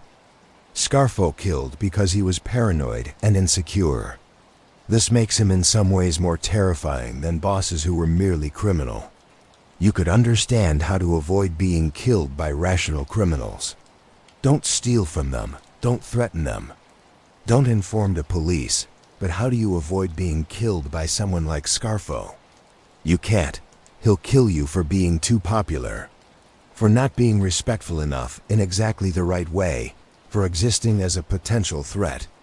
There's no way to be safe around such a person except to not be around them at all. The survivors of Scarfo's organization scattered to the winds. Their fates as varied as their roles in the bloody drama of the 1980s. Philip Linetti entered the Federal Witness Protection Program after his cooperation. He served approximately 12 years in prison for his crimes, a fraction of what he would have served without cooperating. After release, he lived under a new identity in an undisclosed location. Years later, emerging partially from anonymity, he gave interviews and wrote his book. He expressed remorse for his crimes, though skeptics wonder if that remorse is genuine or simply what he knows he should say. He's alive today, somewhere, living a life far removed from the mob world he once inhabited. He can never return to Philadelphia, can never see most of his old friends or family members. It's a kind of death, even though he's physically alive. Thomas "Tommy" Del Giorno also entered witness protection after cooperating. He served a reduced sentence and was released in the 1990s. He gave interviews over the years describing life in witness protection. The constant looking over your shoulder, the isolation from your old life, the knowledge that the mob's reach is long and memories are longer. Del Giorno reportedly lived under multiple identities in different states. Moving when he felt unsafe, he died of natural causes in 2010.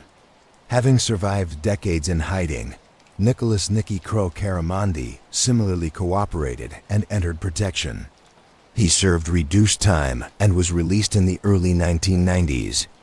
Unlike some cooperating witnesses who stay silent, Caramandi embraced his role as a mob informant. He gave interviews, appeared in documentaries, even wrote a book detailing his life in the mob and his decision to cooperate. He seemed to view himself as having escaped the mob life and wanted to warn others away from it. Whether this was genuine reform or opportunistic self-promotion is debatable. He died in 2013. Lawrence "Yogi" Merlino stayed loyal to Scarfo and refused to cooperate. He was convicted on RICO charges and sentenced to a lengthy prison term. He served his time and was eventually released in the early 2000s. He lived quietly in the Philadelphia area, an old man from a different era when organized crime meant something. He died in 2001 shortly after his release. Having served over a decade in federal prison, Salvatore "Chucky" Merlino, Yogi's brother, also stayed loyal initially. He was convicted and imprisoned. However, unlike his brother, Chucky eventually cooperated with authorities to some degree, though the details of his cooperation are less publicized than others. He served reduced time and lived quietly after release. He died in 2012. Nicodemo Scarfo Jr., Little Nicky's son, followed his father into the mob, but lacked his father's ruthless nature. He was involved in various criminal enterprises and was arrested multiple times, in a move that must have devastated his father, Nicky Jr. Cooperated with authorities as part of a plea deal in the early 2000s. He provided information about mob activities and received a reduced sentence. He later attempted to live a legitimate life, though his father's name and his own past continued to haunt him. The relationship between father and son was reportedly destroyed by this cooperation. Scarfo never forgave his son for breaking omerta. Joseph "Skinny Joey" Merlino, son of Chucky Merlino, became a prominent figure in what remained of the Philadelphia family in the 1990s and 2000s. Unlike his father and uncle who were loyal Scarfo soldiers, Joey represented a new generation. He was arrested and convicted of racketeering in the early 2000s, serving over a decade in prison. After his release, he relocated to Florida, claiming to be living legitimately while authorities suspected continued mob involvement. He's become something of a celebrity mobster. known for his flashy style and media presence. As of the most recent reports, he's been arrested on new charges, but continues to maintain his innocence. He represents the modern mob. Less powerful than the old days, more media savvy, but still allegedly involved in criminal activities. John Stanfa, who tried to rebuild the family after Scarfo, was convicted on RICO charges in the mid-1990s. He received a life sentence and remains in federal prison today, serving time at a facility in Florida. He's in his 80s now. Another old mobster dying slowly in custody. His brief reign remembered mainly for the chaos and violence that accomplished nothing. Ralph Natali, the first American mob boss to cooperate with authorities, entered witness protection after his testimony in the late 1990s. He served reduced time and was released. He gave interviews and appeared in documentaries, seemingly trying to rebuild some kind of public image. He died in 2022 at age 86 while living under a new identity in witness protection. His cooperation as a boss remains one of the most significant betrayals in American mob history. The rank and file members who survived, the soldiers, the associates, the hangers-on, mostly faded into obscurity. Some did prison time and went straight upon release. Others continued in low-level crime, running small gambling operations or loan sharking, always looking over their shoulders for law enforcement or rivals. A few died violently, victims of the ongoing chaos in what remained of the Philadelphia family, most simply aged out of the life, becoming old men with criminal records and memories of a time when the mob meant something. The victims' families received no such options. They couldn't enter witness protection or cooperate for reduced sentences. They simply had to live with the absence of loved ones killed for no good reason. The families of Salvatore Testa, Frank D'Alfonso, the Narducci's, Pat the Cat Spirito, and all the others, they got no justice beyond knowing that Scarfo died in prison. That's not much consolation when your father or brother or son is gone forever. The Scarfo story reveals important truths about organized crime that challenge popular perceptions. Myth 1. The mob is about honor and loyalty. Reality. Scarfo's organization was built on fear, not loyalty. The moment members had an opportunity to save themselves by cooperating, many did. Honor and loyalty are nice ideals, but they can't survive in an environment of constant terror and betrayal. Myth 2. The mob is a meritocracy where the best rise to the top. Reality. Scarfo rose to the top through violence and paranoia, not through superior business acumen or leadership skills. He was arguably one of the worst mob bosses in American history in terms of organizational effectiveness. He destroyed his own family, created countless informants, and achieved nothing lasting. Yet he reached the pinnacle of power because he was willing to be more violent than anyone else. Myth 3. Omerta is unbreakable. Reality. The code of silence broke completely in Philadelphia when the cost of staying silent became too high.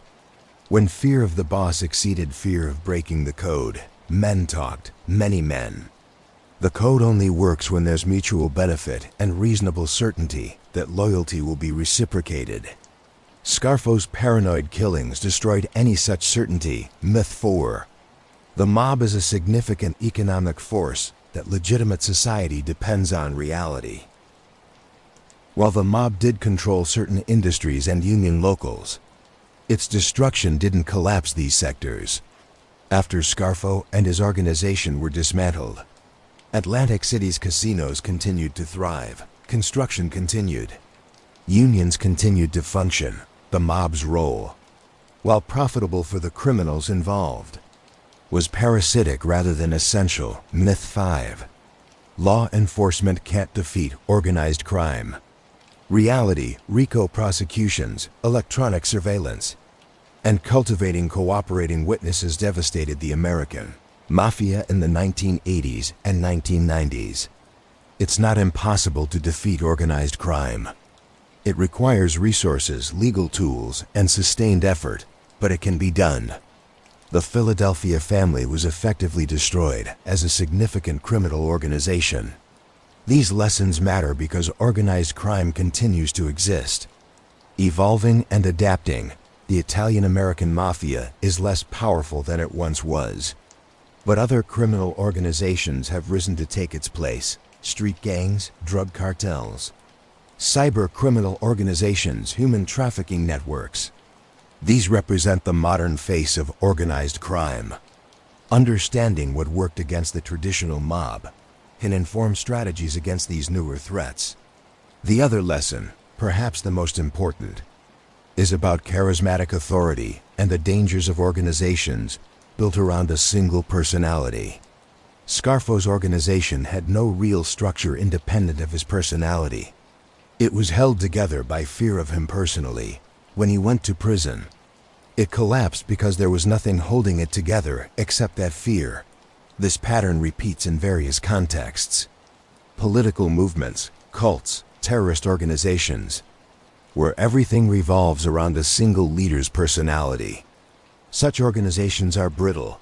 They seem strong because of the leader's force of will, but they shatter the moment that leader is removed. Healthy organizations, whether legitimate businesses or even criminal enterprises, need structure, shared values, and systems that transcend individual personalities.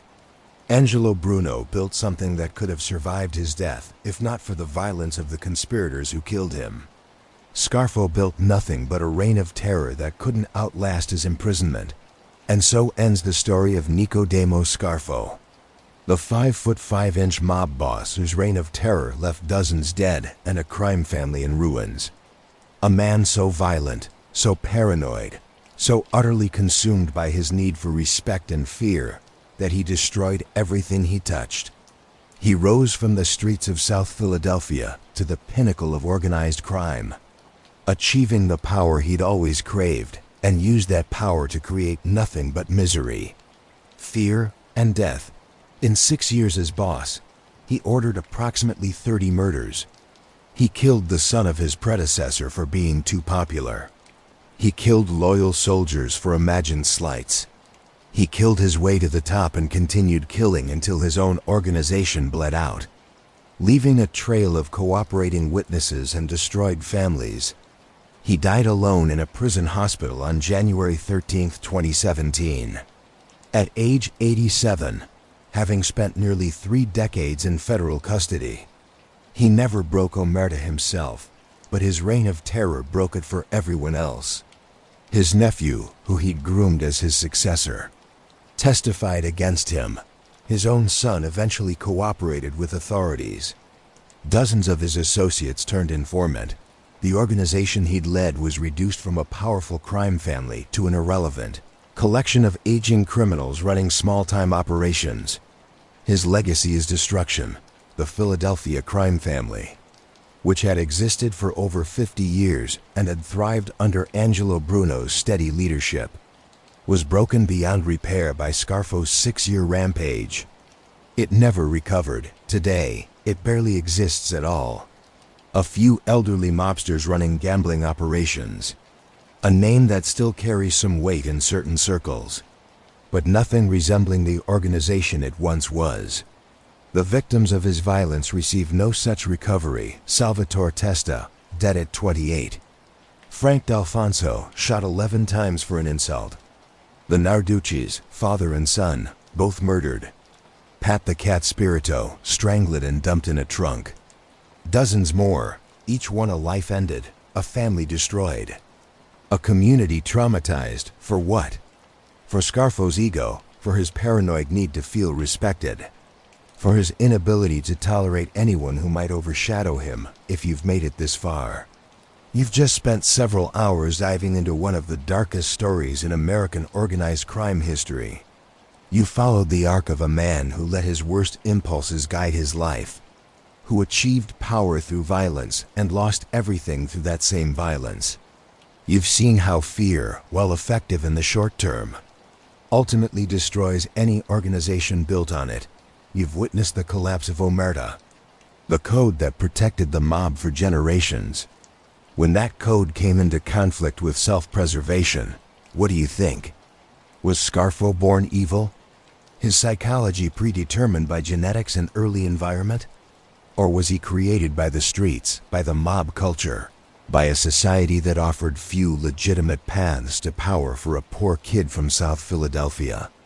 The answer is probably both, nature and nurture combining in the worst possible way. The story of little Nicky Scarfo should be a cautionary tale, not a story to glamorize or romanticize, but a stark warning about where paranoia, insecurity, and unchecked violence lead. He got everything he ever wanted: power, money, fear, respect. Or what he thought was respect, and it meant nothing in the end. He died in prison, unmourned by most.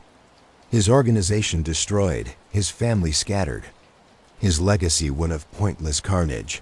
The families of his victims still carry their grief. The communities he terrorized still remember, the cooperating witnesses, scattered across America in witness protection, still look over their shoulders decades later. The FBI agents and prosecutors who brought him down moved on to other cases. Other criminals. The Philadelphia crime family continues its slow death. A zombie organization that exists in name only, and somewhere in South Philadelphia. In the Italian market where young Nicodemo Scarfo once hustled. Life goes on, the vendors still sell their produce. The restaurants still serve their pasta, the legitimate residents. The vast majority of Italian Americans who never had anything to do with the mob continue their lives, still fighting against the stereotype that their heritage means criminality. The mob era is ending, not with a bang, but with a whimper. The old mobsters are dying in prison or in witness protection. The younger generation, seeing what happened to their fathers and uncles, mostly chose different paths. Organized crime continues, but in different forms. Street gangs, drug cartels, cyber criminals, the Italian-American mob, which once seemed so powerful and permanent, is fading into history. Nicodemo Scarfo will be remembered, but not as he wanted. He wanted to be remembered as a powerful boss, feared and respected. Instead, he's remembered as a cautionary tale. A man who had everything and threw it all away. A boss who destroyed his own organization. A leader whose paranoia created the very betrayals he feared. A 5'5" tyrant whose violent overcompensation for his insecurities left dozens dead and accomplished nothing lasting. If there's a moral to this story, it's this: power built on fear is brittle. Respect compelled through violence is hollow. Organizations built around one person's ego collapse when that person falls. Violence breeds violence until everyone is destroyed. And in the end, no matter how much power you accumulate, no matter how many people fear you, you die like everyone else, alone, powerless. Facing whatever judgment awaits, little Nicky Scarfo spent 87 years on this earth.